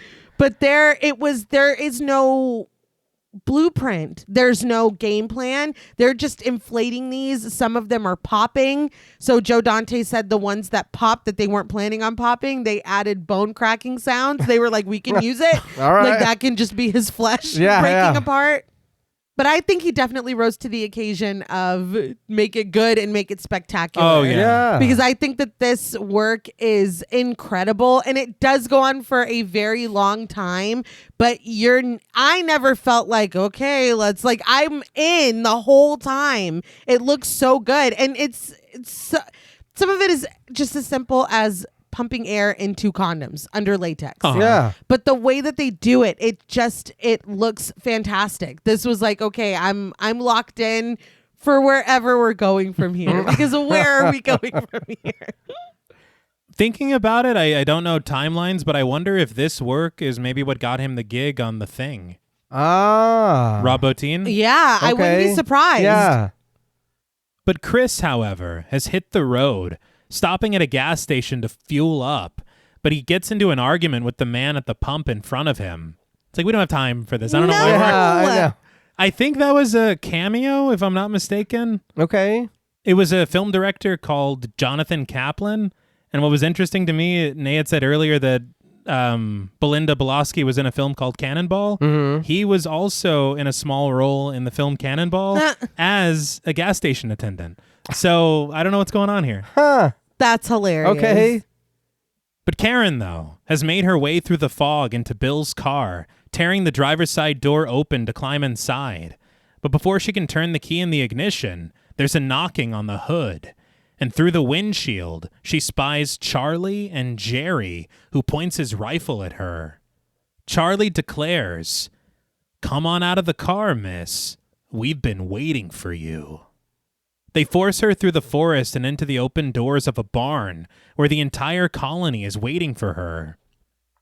They had mentioned in an article that I read that this barn was out at Westlake Village. Okay. And it was where they were shooting The Dukes of Hazzard at the exact same time. And so they said that they had to stay out of each other's way while they were filming. Which I was like, what the hell? Yeah. Earl inquires, "Took some persuading, did she?" And the men push Karen forward, over to an altar where Terry's body rests, her torso stripped free of its flesh, and surrounded by her pack stands Marcia at the center of it all. But from a side hatch and making his way through a mess of hanging skeletons is Dr. Wagner. What? No way. Karen doesn't even look surprised. Yeah. Right. She's like, I kind of deserve this. Should have seen the signs. But Karen rushes for him, wrapping her arms around him with great relief. But Wagner removes himself from her embrace, softly soothing, "Karen, no." A properly fueled up Chris weaves in and out of traffic on his way to the colony, his headlights piercing through the evening and lighting his path forward. But within the haze of the barn, Karen wonders, where's Bill? Marcia answers that he's one of them now, and Wagner adds that given time, he would have brought Karen over to them as well. But he says that their secret will be safe. Donna makes her presence known, launching into a proper sales pitch. She tells Karen that it's wonderful, explaining that when she was first bitten, she fought against it, and so did Jerry. But then they found Dr. Wagner. He helped them to adjust. She says that he knows everything about the gift, how to use it, how to control it. Wagner places a comforting hand on Karen's shoulder, assuring her that there's still time and she could have Bill back if she accepts the gift. But there suddenly seems to be dissension among his ranks, Jerry stepping forward and decrying Wagner's plan, calling it a mistake to bring Karen to the colony. Even Earl steps forward, suggesting that they should have stuck to the old ways, raising cattle for their feed? Where's the life in that? Charlie steps forward too, insisting that humans are their cattle. But Earl corrects him. The humans are their prey, and they should feed on them like they always have. He's fed up with all this channel your energies crap. So we're vegan werewolves? Oh, what is it like, Edward? Yeah. It's like you're still eating animals? Yeah. What damn does that count then? Because we're werewolves. Right? we should be eating animals because we're wolves. But if I'm a werewolf, do I need to live by the Cullens rules, or like only eat cattle, not humans, or like I feel like, I don't know if it's just me, but I don't remember like werewolf lore of them like subsisting on fucking humans. Right. Like I might be crazy, but I always thought like they would attack people, right, kill them. Yeah. But I didn't know that it was about like sustenance. Yeah, that's what I'm saying. I don't understand. Again, we're making up our own rules with these. They have their own lore. But Wagner attempts to calm his crew, reminding them of the risk of exposure. They need this shelter to plan, to catch up on society. He says that times have changed, and they haven't. Not enough. Marcia cries out, "Shut up, Doc!" Jesus. They're just letting it all hang out. Karen's like, "Yeah, I'm not joining." Marcia admonishes the colony, annoyed that they wouldn't listen to her. None of them. Mockingly, she spits the doctor's words back at him. "We can fit in. We can live with them."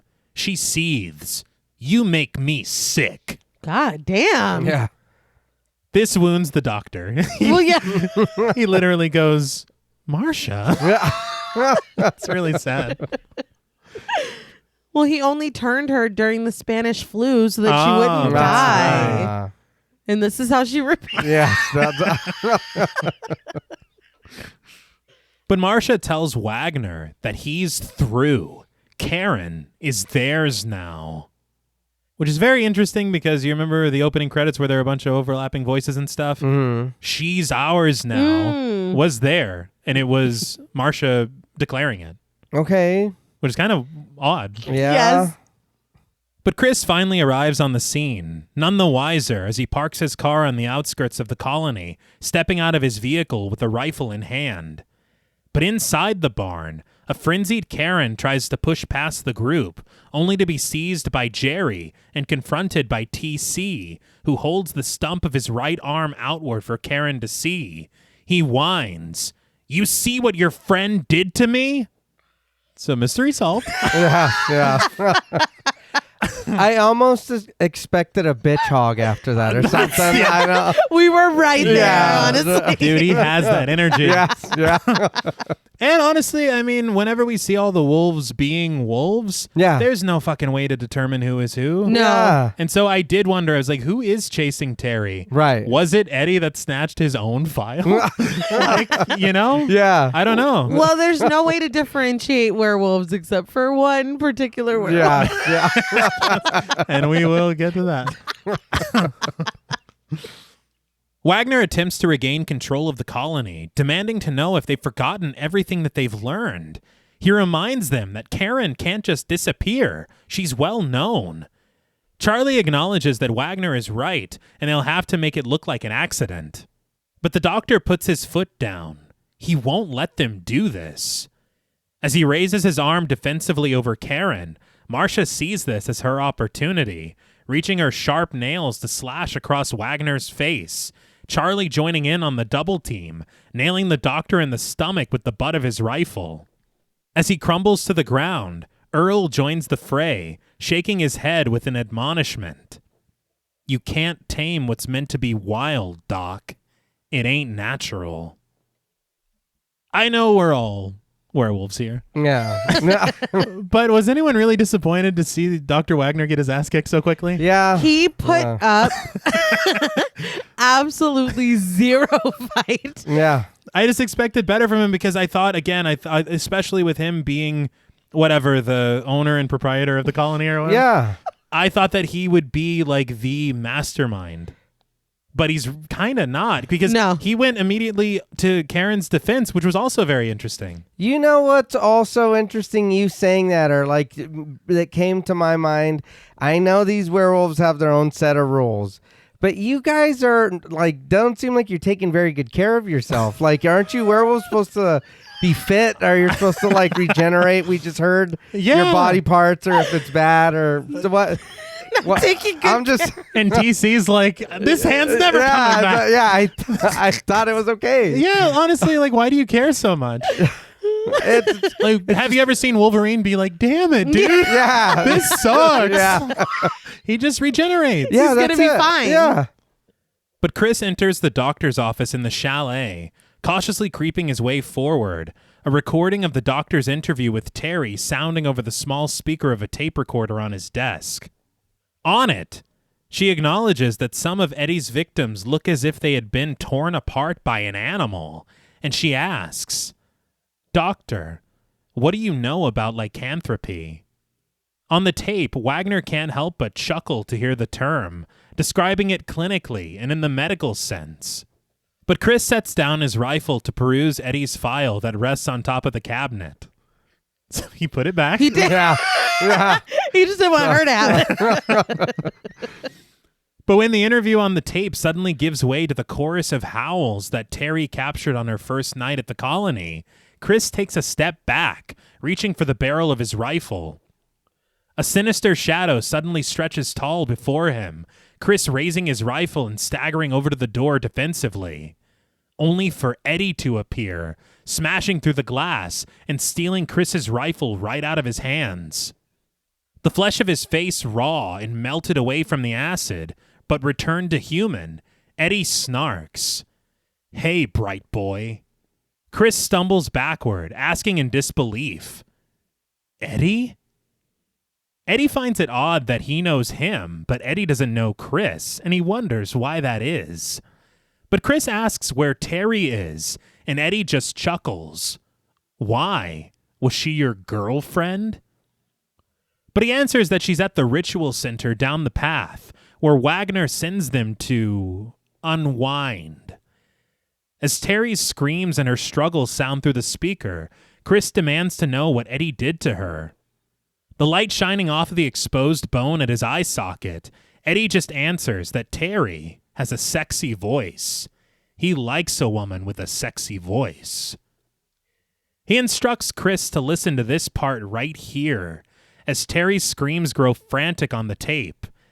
Chris charges that Eddie is crazy, but Eddie assures him, "I'm much more than that, bright boy."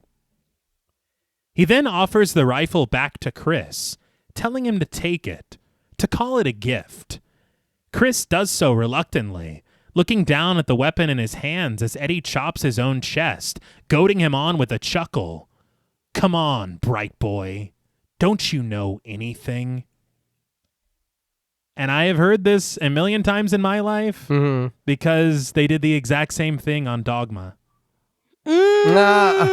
Okay. I did not know that was from The Howling. You're right. Yeah. But Chris does know something. And as Eddie begins to writhe and twitch, his broken body going haywire at the start of another lycanthropic transformation, Chris aims his rifle, firing a pair of silver bullets into Eddie's throat and torso. We never see Eddie again? No. Yeah. No. No, we don't. No. No. Well, this is it. Yeah. Yeah. Was that shocking to anyone else? a little? I swear I thought the final showdown is going to be Karen and Eddie. Yeah, Yes, because- that's the thing is because the beef was never with No. Chris. Yeah. And he's like, "I don't even know you, dude."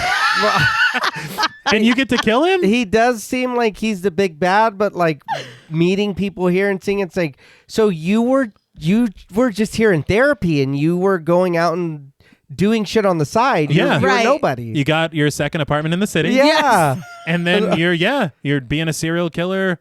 I guess. That's all side stuff. You don't even run this pack. You don't even No. nothing. Not at all. Yeah. He's just a guy with a life. Yeah. But yeah, I don't know. I think maybe that is because I think that the ending, like you had said at the beginning, Nate, is satisfying what we get. But I think getting there should be one more confrontation, especially after she watched him transform like that. Yeah. She throws acid in his face and runs away, has to deal with all the other wolves in his pack, but never sees Eddie again. Yeah. That's weird. But in the barn, Charlie devises a new plan. Put Karen and Terry into the car, set them on fire, and then push them off the coast road. Jerry and TC set out to do just that, but from out of the trees steps Chris, his rifle in hand. Jerry snarks that the rifle won't do him any good, and as TC stalks forward menacingly, his fangs descended and his eyes glowing a ghastly green, Chris warns for him not to come any closer. But TC inches his way forward, his features shifting sharply into that of a werewolf, but before the transformation is complete, Chris fires, TC catching a bullet in the chest and collapsing to the ground. The crowd responds in surprise, creeping their way over to TC's body to try to make sense of it. But Chris reveals to the waiting werewolves that he has silver bullets. Jerry calls bullshit as his fangs grow sharp within his mouth. This made me laugh because half of the sentence is human and the other half is werewolf. Yes, yeah. And he's like, transitioning. he goes, silver bullets, my ass. He's undergoing a great. huge change. He orders TC to get up, raising his rifle to fire upon Chris, but Chris gets the drop on him, nailing him in the ribs with a silver bullet, Jerry dropping his rifle and crumbling to the ground. Wagner steps out of the barn, breezing past Karen with a light touch, sure that the silver bullets are real. He moves closer to Chris, his stature threatening, but his intentions uncertain, as Chris warns him not to come any closer. But once he does, Chris fires again, right into the doctor's gut, and as he crumbles to the ground, Wagner rasps, "Thank God." Damn. Yeah. Marcia and the remaining werewolves begin their sinister shift, Karen and Chris backing them into the barn without incident and sealing the door shut in front of them. As they pound against it, their arms growing more bushy and beastly by the second, Chris jams his rifles into the door handles to block their exit, urging Karen onward with the can of gas that they left behind. Karen snags Jerry's rifle as Chris douses the exterior of the building in the flammable liquid, the producer asking his anchor what happened to Terry. Karen cries that they killed her, and she thinks they killed Bill too. She clings to Chris's arm as he sets fire to the building, the flame traveling a trail of gasoline to ignite the exterior wall. But inside, the werewolves grow frenzied, trying their damnedest to tear through the wooden planks of the wall, but to no avail. Fire encircles them, the blaze rising high around them as their shivering snouts attempt to poke through the small holes in the structure. But with no exit available to them, they let loose one last miserable howl as they're finally and fully engulfed. The tense score rising around them, Karen and Chris race for Chris's car, climbing inside. He hands over the rifle so that he can turn the key in the ignition, but before he can, something leaps atop the vehicle, weighing heavily upon the roof, which creaks above their heads at its arrival. I don't know why I'm trying to be coy. It's a werewolf. Yeah. We know what it is. Yeah. A werewolf punches its furry fist through the roof, its clawed hand reaching desperately for the pair as it roars into the foggy night. As it crashes through the windshield to get to them, Karen is able to fire a blind shot through the roof, racking and reloading the weapon, while Chris finally has the room and the wherewithal to start the car, shifting into drive and sending the werewolf tumbling off the back. They continue onward, Karen wondering how Chris found out about the werewolves, and he shares that Terry called him right after the... But Karen urges him to stop the car, interrupting him, seeing none other than Sheriff Sam ahead of them in the road. The sheriff climbs out of his cruiser, rifle in hand, as he stares down the vehicle, but his jaw yawns open, revealing a mess of sharp teeth through strands of saliva, the score shrieking at the discovery that he, too, is a werewolf. What? Yeah. The guy who was trying to pin it all on coyotes and Right. Yeah. wasn't anymore? It's like, we're all werewolves. Just as they pull to a stop, Sam fires, shattering through what's left of their windshield, the engine, and one of their front tires. Chris covers Karen's body with his to protect her, before swiftly climbing out of the driver's seat, aiming his rifle, and nailing the sheriff twice in the belly. As he collapses to the asphalt, Chris drags Karen from the car, concerned by the smell of gas that wafts through the evening air. And it's a good thing he was concerned. Yeah. Because as soon as the pair rush for the sheriff's cruiser, his car explodes in a ball of fire. I don't know how. I don't know either.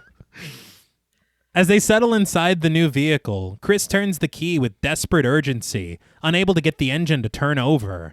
But through the passenger's side window, Karen can only watch as their massive werewolf pursuers rise out of the shadows to stand menacing over their vehicle. They snarl, scratch, and claw at the glass, daring to force their way inside as they surround the cruiser with sinister intentions. Chris snaps into action, stealing the rifle away from Karen to blast one of the werewolves before it can break through the windshield. And handing the rifle over again, he's able to start the car, speeding off into the night.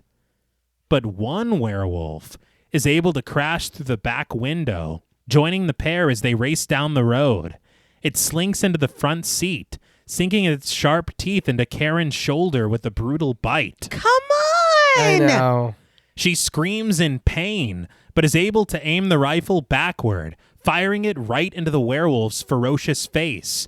It collapses into the back seat, a tearful Karen catching her breath as she peers over the divider to discover that the werewolf was Bill. Haven't you done enough? Yeah. Yes.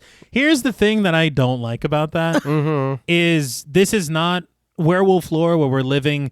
So much of werewolf lore is guilt and regret. Yes. Yeah. Because nobody wants to be a fucking werewolf. Everybody's afraid of what they will do when they become a werewolf. Yeah. Because they can't control it. These werewolves can control it. So Bill why would he do decided Yeah. to turn into a werewolf and be a part of this crew and bite his wife. Yeah. So that was all his choice. See, we need to have more normalized rules like we have because isn't it like we kill somebody unintentionally, they follow us around like a ghoul or some shit? I've heard such you things. know what I mean? So yeah, if he doesn't Right. feel Yeah. if he doesn't feel bad, then yeah, you consciously made these decisions to Right. join them. Yeah, and it seemed like, I don't know, whenever he was kneeling at the side of her bed, it seemed like there was some guilt there. Yeah. But then he turns into this monster, Yeah. their argument, his horrible violence. Yes. Yeah. And then he's like, fuck it, I'm going to turn into a werewolf and bite my wife. Yeah.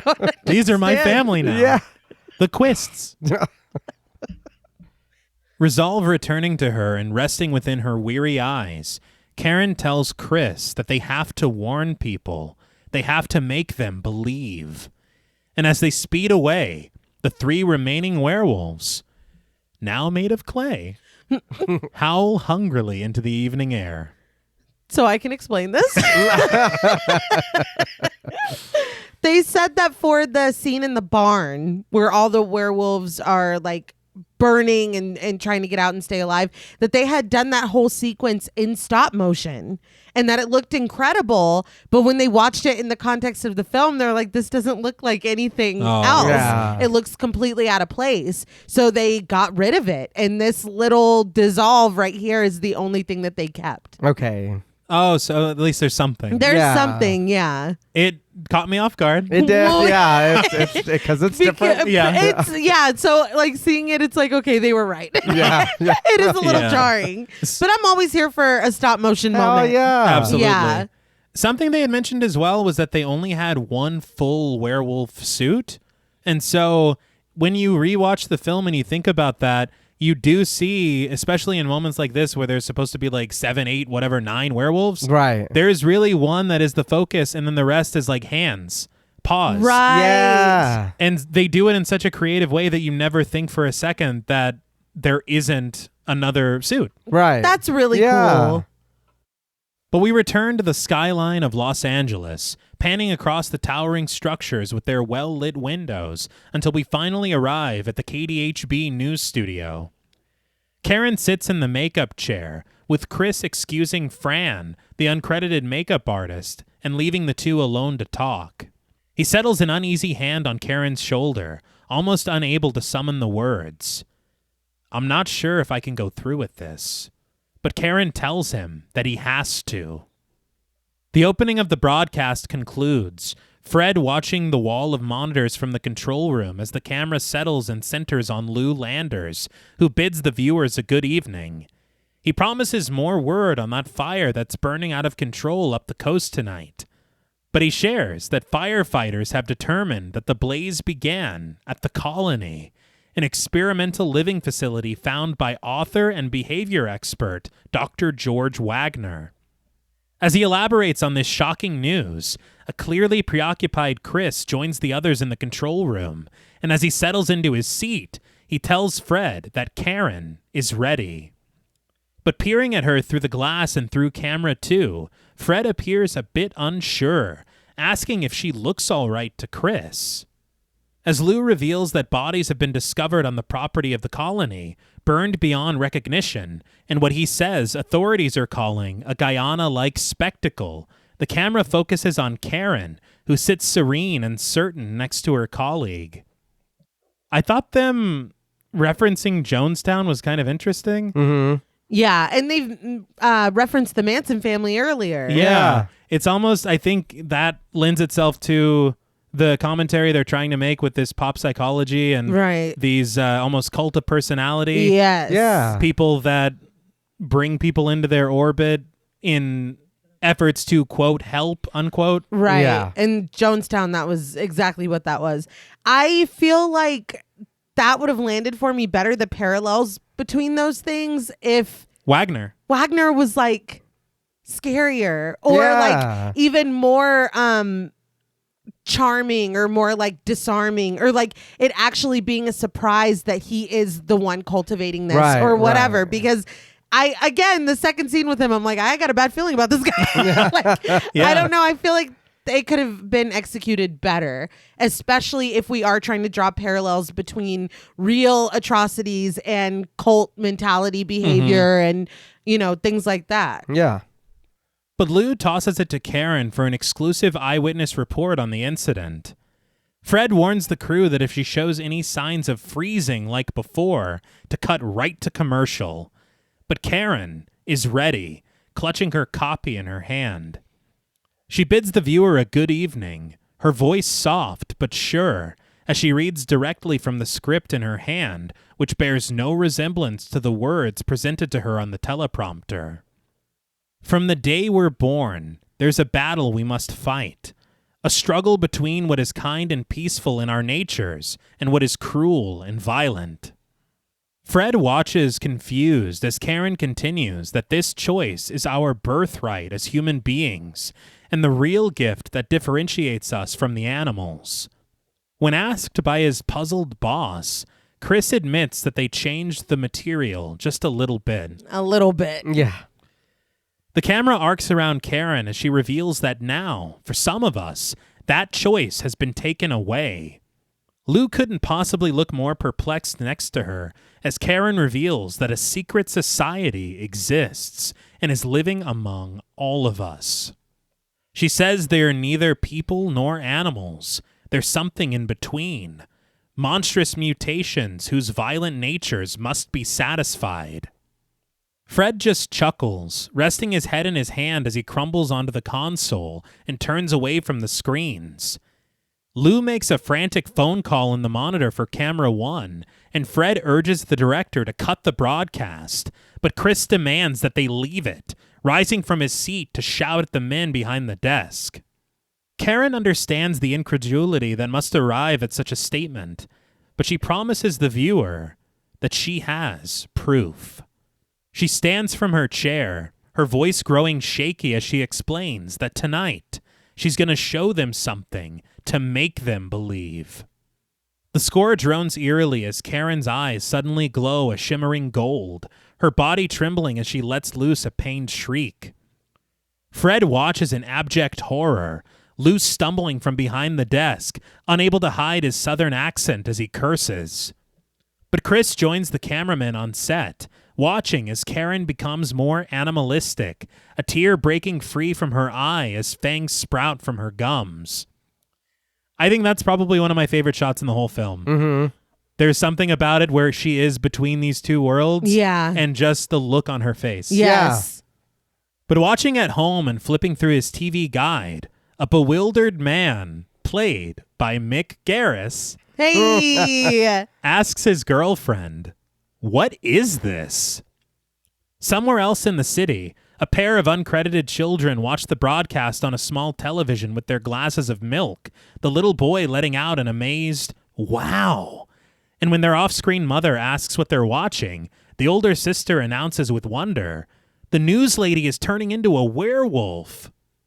Walter watches calmly from behind the desk of his occult shop, seemingly unfazed to learn that it is all real. And at a liquor store, a cashier played by Daniel Nunez declares with great shock in Spanish, "The woman, she's becoming a wolf." But returning to the news studio, Karen, now completely in her werewolf form, and for some reason the most adorable werewolf Yeah. that you've ever seen in your whole life, sniffs at the air through her small snout, her eyes searching the studio as a howl escapes her. So Joe Dante said that a couple things here, actually. Firstly, they wanted Karen to look different than the rest of the werewolves because she's a good person. Okay. All right. I'm sorry. We're all werewolves. I mean, Yeah, this is what a werewolf is. yeah. And secondly, he said that they shot this the day before the film was printed. Holy shit. And that's why this shot of her looking like a puppy or whatever, Yeah. that's why the shot is so tight, because there was no set. Oh, shit. It was over. Like, filming Yeah. was done. So I was like, that's interesting. Okay. And yet y'all still yeah. Yeah. y'all still did that. Yeah. But still make her cute as a button. Yeah. I don't get it. But if the doctor seemed like he was trying to help and whatever, so is that what his werewolf form looks like? Yeah, in all fairness, he was trying to keep them from killing people. Yeah. And he took them to their own colony where they could live together and flourish. Yeah. I don't know. But he looks like shit. Yeah. Why? I don't know. Nobody's as good as Karen, obviously. But as seemingly promised, Chris loads his rifle, firing a silver bullet into the werewolf Karen, prompting the frantic Fred to shout for the director to cut to commercial. We cut jarringly to a bowl of dog food, an announcer gushing about how good it looks. But as we pan across the long bar, occupied by several patrons, a man, played by Wendell Wright, shrugs off the harrowing broadcast he just witnessed. The things they can do with special effects these days. But a drunk man next to him, played by Michael O'Dwyer, insists that it was real. She turned into a werewolf, and they shot her. The other man scoffs. "You're plastered." But the drunk man insists that doesn't mean it wasn't real. I mean, Yeah. yeah. We pan to the end of the bar, where an uncredited man calls out to the cook, ordering a pepper steak for himself. But gesturing to his right, he also orders a hamburger for the lady. When the cook asks how she wants it cooked, we find Marcia sitting at the edge of the bar, looking as vibrant and healthy as we've ever seen her. She smiles into the camera as she offers her answer. Rare. The cook snaps to it, adding the meat to the grill and mashing it with the spatula. We press into the raw, sizzling beef as it continues to cook, and the credits roll. So, what did you guys think of The Howling?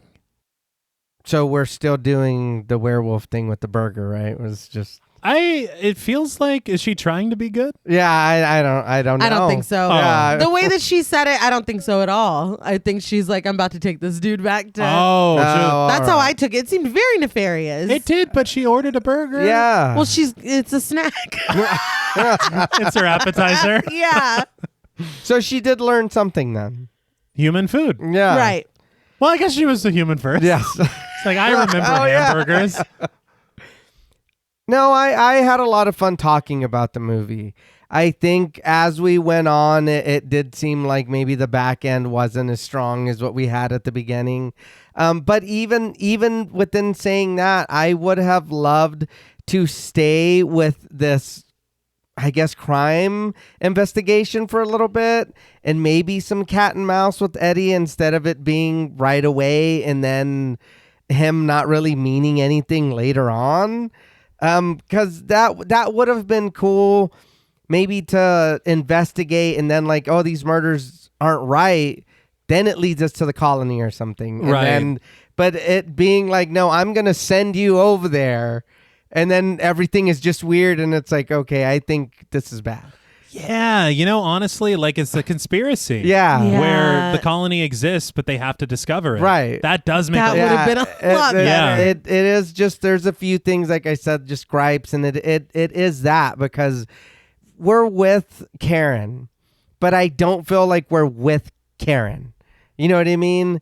I think, and it sounds funny. Do you remember what's the movie Preacher Cotton? Last Exorcism. Okay. We are with him and his crew. We're focusing with them. But the shit's going on around him, and we only see so much, but it's still scary. Stuff's going on. He's getting called to come back. You know what? We covered it. But I feel like maybe this would have benefited a little more from that. If Karen is doing this investigation, or we're even with Terry and Chris. Yeah. And this is happening to Karen in the background, and they're trying to investigate. They're trying to whatever. But it does feel weird that we're following Karen and nothing really happens to her until the end. And then, yeah, the ending is cool, her exposing them. But then we turn around and we ask for a burger, and I feel it's kind of like, so what did you do? And it's not, I know I said a few gripes, but it's not, I don't know how much of a secret society werewolves are. You live in the woods. You're shitting out there. You're eating animals. You're like, so aren't you just another mammal like us? I mean, you're not really. And the other thing, honestly, that you're thinking about at this point when they've changed the lore so much. Yeah. If you can choose when you shift, can't you choose not to shift at all? Yeah. That's what I'm One saying. would think, yeah. It's just we have these new rules for these werewolves. So it's like, okay, what sticks, what doesn't? It made it a little, I don't want to say confusing. It did add more questions on top of questions. But I did have fun. I think that's very fair. And now that you've proposed another way of us happening upon the colony or discovering it, it is like, why would you do that? Yeah. It just feels almost like a shortcut. I don't know. I would agree. I think that Eddie Quist is such a creepy and compelling character. And I think that he really sets the tone for how unnerving and disturbing he is at the very beginning of the movie with that interaction with Karen, and then we lose him, and then we get him again, and then he's just dead. Yeah. And until you said that, I was like, oh yeah. Yeah, that's right. I think that what makes him, I don't know, what makes the fact that he was so like creepy and cool in a villainous way makes it disappointing that we don't really pan out and explore that. I know that he is the reason that Terry and Chris are kind of like on this expedition or whatever, but it's like, I don't know. I feel like that aspect of it, this like serial killer, true crime, investigatory, that whole thing, it kind of just, as soon as it starts picking up steam, it falls flat. Yeah. I don't know. That's such a really cool thing to introduce to just kind of lose. And the logic behind Wagner and what we're doing here is a little muddy. I don't really understand what's happening there. I really don't understand what's happening with Bill, because he was so worried about her. He was so supportive of her. He was very patient. He was like getting pissed off at everybody else for not caring enough. So is that enough for us to believe that he is a good guy and he's just under the spell of Marcia and this place and maybe perhaps a drink, or I don't know. Yeah. Is that the beast within him? Maybe, is that what it is? And again, okay, if that's what we're exploring, and like we've learned in Halloween, the lesson is always a lesson of the film, you know? Right. That's what we open on Wagner talking about. If it were like a 7 deadly sins thing where it's like, oh, I'm just very lustful and that brings out the lustful side of me. That is also something very cool that we could explore that we don't. But it's also not exactly true, because whenever they were in bed together and she was trying to initiate sex, if it was a matter of it being this lustful thing, wouldn't they have had sex? Right. Well, he's like, I got to save this for Marsha. That's crazy. I got an appointment under the moon and by the fire. I don't know. That's what I'm saying. It doesn't no like angle that you're trying to look at it from fully tracks, because I think that maybe they didn't really know what they were doing with a lot of aspects. Yeah. And there are some films where we learn, oh, there were like 8 versions of this screenplay and then they changed this and added that and moved this around.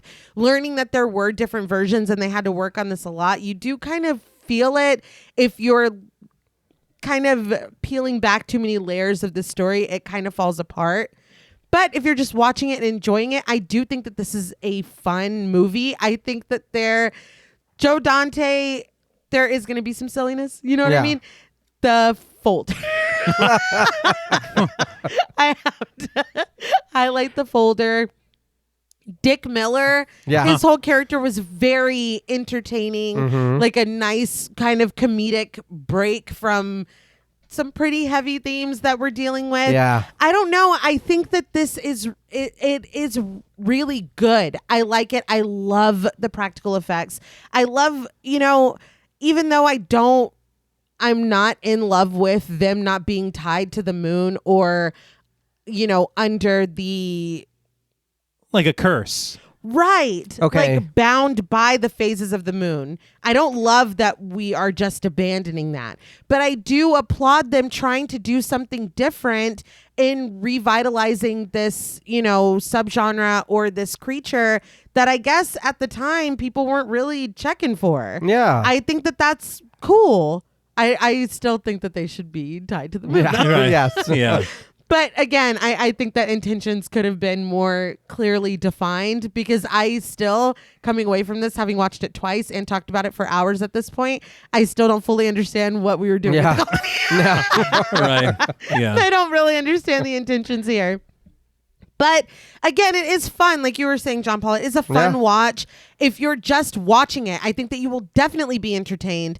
The performances are really good and those effects are incredible. Yeah. And the werewolf gently takes a folder out of someone's hand and presses record on a tape recorder. Yeah. Which is really, That's- really yeah. good. Which is great. Although fucking diabolical as hell. Oh, yeah. Because There was intent. Yeah. So I'm going to play this for Chris later. As a werewolf, you're feeling that? Yeah. And how does he know? I don't know. How would he know who this is for? No shit. I did have a lot of fun in a lot of ways with this movie. I also was surprised, like we had talked about earlier, with it being Joe Dante. There's a lot of dark aspects Yeah. that I think worked really well, and they let them breathe in a way that kind of surprised me without undercutting them or trying to be like, oh, well, we'll have something funny every time something like this happens. Right. No. We were talking this morning about the opening scene in that, or not opening scene, but at the beginning in that booth, it like almost having a copycat vibe. Yeah. Where it's like, what the hell is going on? And I think that's the other thing, is that I would love to explore more of that. I think we had such a short time with it, but there was something that felt so cool about it. And I just don't think that the colony or what is intended by it or what I'm supposed to get from it for me is as interesting as a potential true crime horror film with a werewolf where we have journalists at the center of it. Yeah. Yeah. Like, having been a journalism major, I always like gravitate. Yeah. If there is an element like that in a film, it's something that really interests me. Yeah. And so, whenever it's Chris and Terry going off on their own little investigation, that is a lot more interesting than Bill, effing in the in the moonlight. In the fucking field. Yeah. But at the same time, you watch that scene and you're like, damn, these effects are amazing. Yeah. Even in that small aspect of it where we're kind of coming back and forth between, human going to werewolf. Right. I should have picked a different word at that scene. But I think that it is setting up this really, really amazing sequence where we had seen bits and pieces leading up to the main event. Right. And getting to see Eddie Quist in real time. Yeah. Yeah. Yes. Turn into a werewolf bit by bit. Yeah. That is an incredible sequence that will stay with me after having watched this film. Right. sure. Right. But yeah, I don't know. We can slide into ratings. I think my biggest gripe with this film is just that I think that the paths that they decide to go down narratively are not for me as interesting as other paths that they did open up. Right. And it's like, man, you had me. Mm-hmm. And I was so interested to see where you were going with this. And then it is something kind of out of left field. Yeah. I really would like Karen to be a more active participant in her own story. Mm-hmm. She is an anchor. Maybe she has a journalism background. Maybe she does want to explore and investigate herself. Yeah. As opposed to everyone kind of doing everything for her and bringing it to her and it not really mattering. Yeah. Yeah. And Bill... Oh, Bill. I know. Oh my God. I swear to God. We've got another shitty spouse that we Yep. can add to the Yes. list. Yep. Yeah.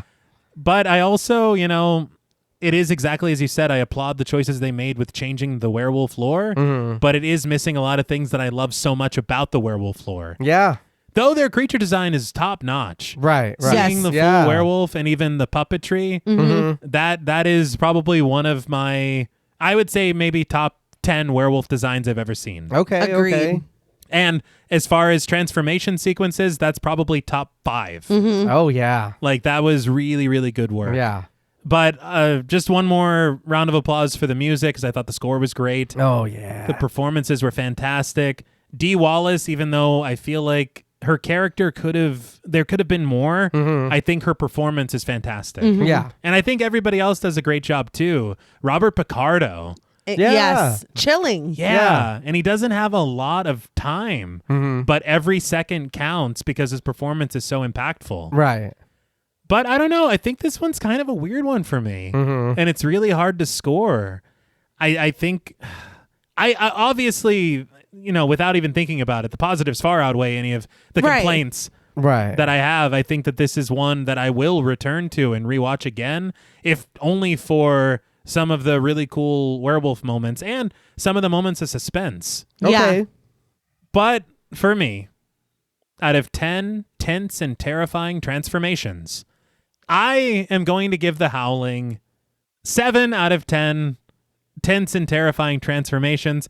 I arrived here with a 6.5, Okay. but I feel like the things that I really like about this film deserve a little more praise than that. Yeah. Because even if the narrative didn't necessarily work for me, I think there is so much there. The cinematography. Yeah. The film is shot so beautifully. Like, Yeah. there's things like that you're like, damn, you guys really put in some good work. Mm-hmm. So I think I'm okay with that.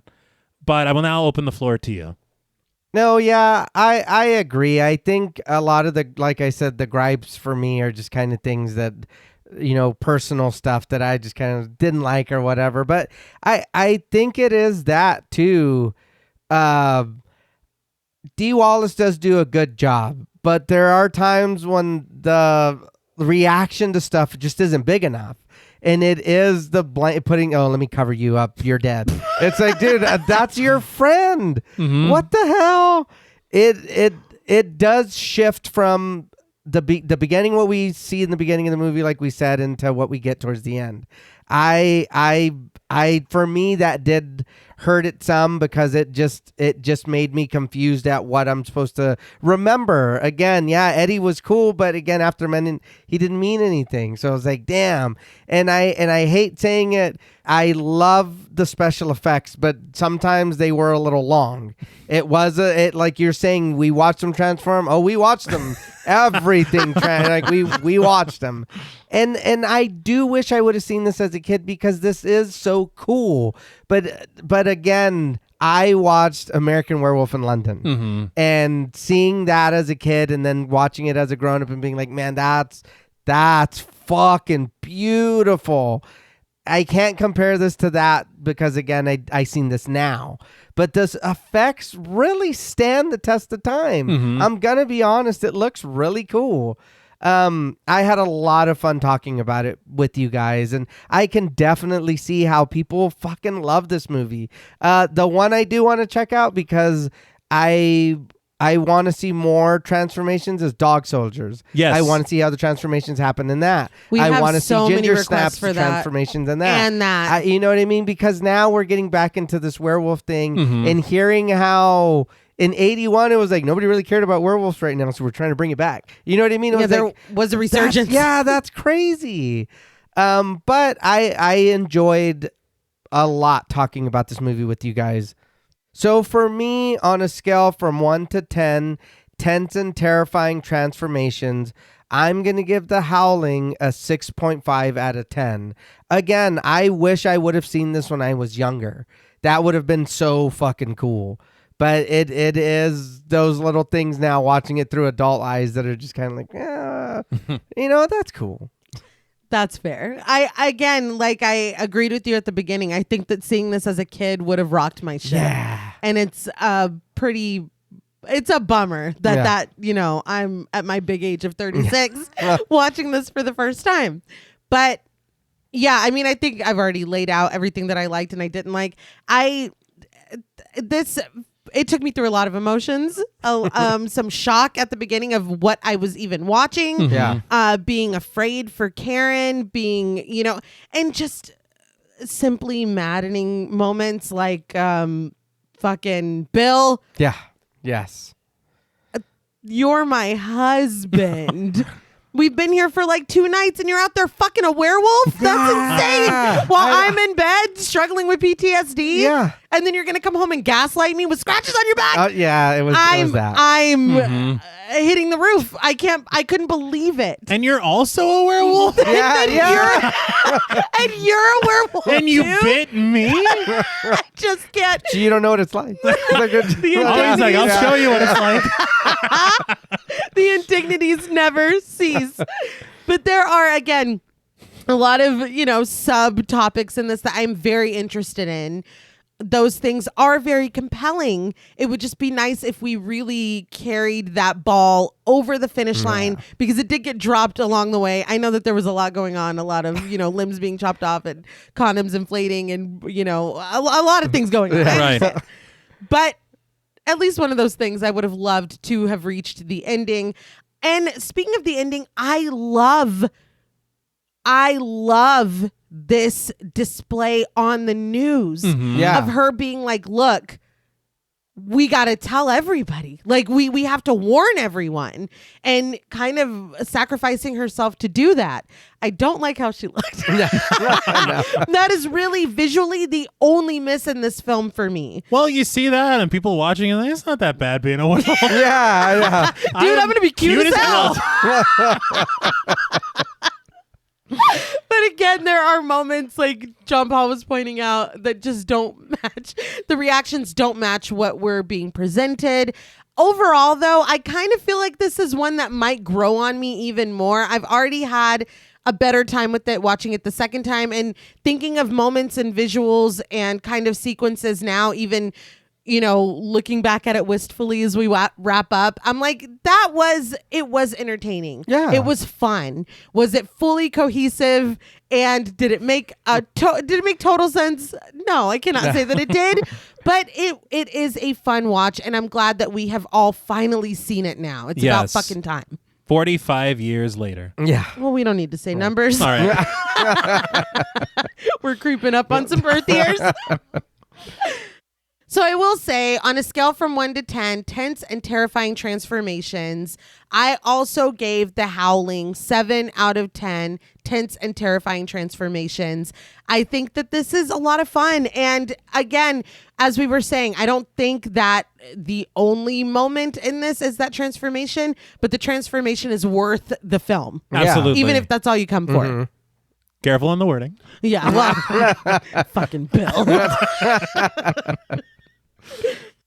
Well, that's all from us at Pod Mortem. What would you rate The Howling, and what should we watch next?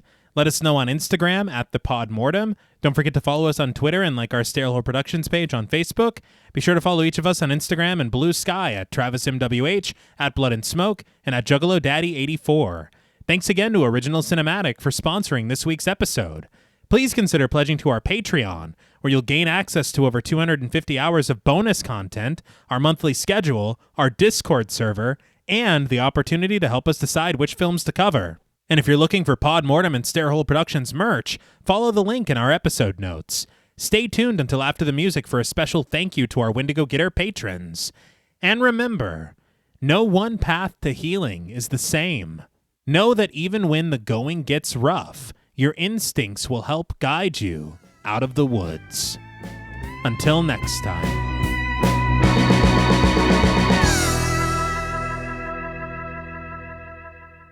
Thank you for staying tuned. We want to give a very special thank you to all of our Wendigo Getter patrons. Woo! Yeah. Excellent work.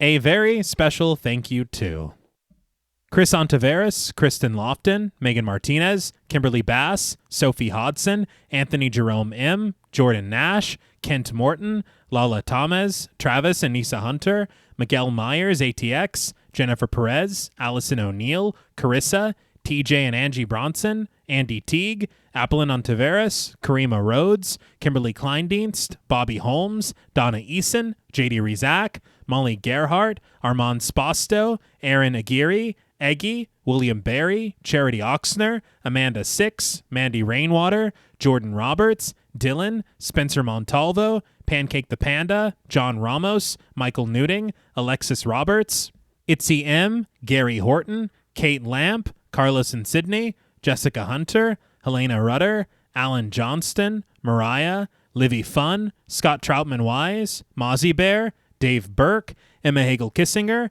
Valerie G, Emiliana, CB, Taylor Santana, Will Lewison, Angelique, Smelly Poo Poo Head, Beth Bauer, Cookie, Esperanza J, Jason Kyle, OKC, Joshua Rumley, Danielle Peralta, Sawyer Reese Farr, Sahara, Girl That's Scary, Cassandra, Andrea Simmons, Ashley Higuera, William and Xxena Rush, Ryan Brom, Megan Ochoa, Laura Lassiter, Eileen O, Marissa E, Henry F, Megan M, Strangely Sarah, Christy Beck, Nancy and Andy, Amanda Lopez, Andy Terrell, Erica Morin, Tris Wynn, K.87, Mariah Jensen, Carrie A, Lonnie Lono, Powell, Kayla E, Maggie H, Murder Stina, Kristen Marcy, Ori81 Boricua, Look Like That One Girl, Bog Boy, Felnez63, Alita Pui, Probably My Jugs, Kate Thackeray, Wade Pack, A Lizard, Bay J, Jay Rich, Topher Williams, Elena Metler, Valerie K, Christy Lee Kruger, Professor of Humanities, Laura McCarricker, Naomi, Josh Smith, Autumn Green, Abby Kopp, Crystal 831, Skank Sinatra, Morgan Alexander, Tony Osteen, Julie Fredborg, Rihanna S, Daniel Taylor, Anna Kate, Heather Ortiz, Kim H, August, Jenny May, Old School Cool, Malik Caselli Armstrong, Scarly D, Toya Shea, Katie, Martin Shaw, Star, Tyler J, Cam Davies, Patrick Hoagland, Raven, Wesley Tart, Kristen Jackson, Jacob Nordberg, Samantha, Damian Grant, Half Price Horror, Clemmy, Nisi Nay, Jason X Rules, Aaron Norman, Victoria Smith, Patricia A. Graham, Erasmo Pena, Danielle Wright, Chuck D, Tabitha Thomas, Connie Lingus, Richard Murray, Irene, Sally Slater 52, Jordan McCarthy, Rosalind Harnias, Emily Rance, Amy, Lisa and Kathy, Mike H, Christian Sadler, Hannah, Sarah Jack, Casey L, Evelyn Knight, Paula Garcia, Nikki M, Ghastly Granddad, Megan and Alexandra Saldivar, Lisa Sykes, Kelsey Niemeyer Cook, Martina LaForce, JG, Morgan Novello, Ashley, Alex M, Brandon C, Gordon Sutherland, Georgia Renland, Ashley Poe, Diana Joe, Connor Gormley, Carrie Parker, Katie Face, Jane Pillsbury, Caitlin Asher, Mia Franz, Pooh Bear, Spicy Caldera, This is the Zodiac Speaking, Jason the Ghost, Moldy Tic Tac, Brian Ward, Tanner Rutgers, Gremlin Keeper 22, Sam Spade 666, Veronica, Kristen Rhodes, Daniel Laurent, Carmito, TVR, A Very Sweepy Baby, Nicholas Rage, A Lazy Boy, Nicola Williams, Sadison Miles, Stu Corbett, Brick O, Jaden Nicole, Lost Fan 08, George L. Robertson, Mercedes X Bleeple, Joe Miller Apologist, Jalen Perry, Cool Trainer Elijah, Mrs. Bloomingdale, Sierra Duncan, Renee Hart, Meg Like Sleep, Final Boy, Alani, Elizabeth Thompson, Joey, Michelle Nicole, The Lipstick Demon, Less Than Zombie, Franklin Bad, Sean Reeves, The Kryptonian Orphan, Melissa B., Elena C., Jillian Mumford, Evil Chris, Rex Term Raul, Witchy Poop 19, Brian Avers, Danielle Milton, Instant Horror, Just Give Me One Wish Like Ray J, Skin Deep, Christian Salvatierra, Ashay Guevara, Aaron Mr. Clean Bouchard, Henny Kravitz, Francisco Almos, Paunchy Cat, Christina Perez, Buddy Boy Mac, Revamped, a Rewatch Podcast, Sarah Coolidge, Show Livia, Film Fiend, Catherine Clark, Brandon Brown, Jessica Hernandez, Camry, Amy Shipley, Like the Donuts, Jack, Alyssa Muskites, Jennifer Hager, Knox Nocturnal, Byron Pittman, Sophia Mason, Most Unholy S'more, Pear Bear, Tom Blades, Bonnie Bozell, Crystal Reddy, Stu Mocker Fokker, Sean Weeks, Chardonnay Carlina, Samira Samuels, The Chief King, Nicholas Doba, Philip Thomas, Ashley Gravely, It's Austin Buttercrush, Kimberly Martinez, James Floyd, Estefany, Hope Mowry, Abe the Camel, DGS, J. Taylor Art UK, Robert Murdoch, GQ, Danielle Carter, Jason Moore Please, Nostly, Emily Jeffries, Joey Monda, Madison Basaw, and Jasmine. Thank you so much. Thank you all. We appreciate each and every one of you, and we hope that you know that you are just unforgettable. All right. That's good. Yeah. That's good. Wolf. Until next time.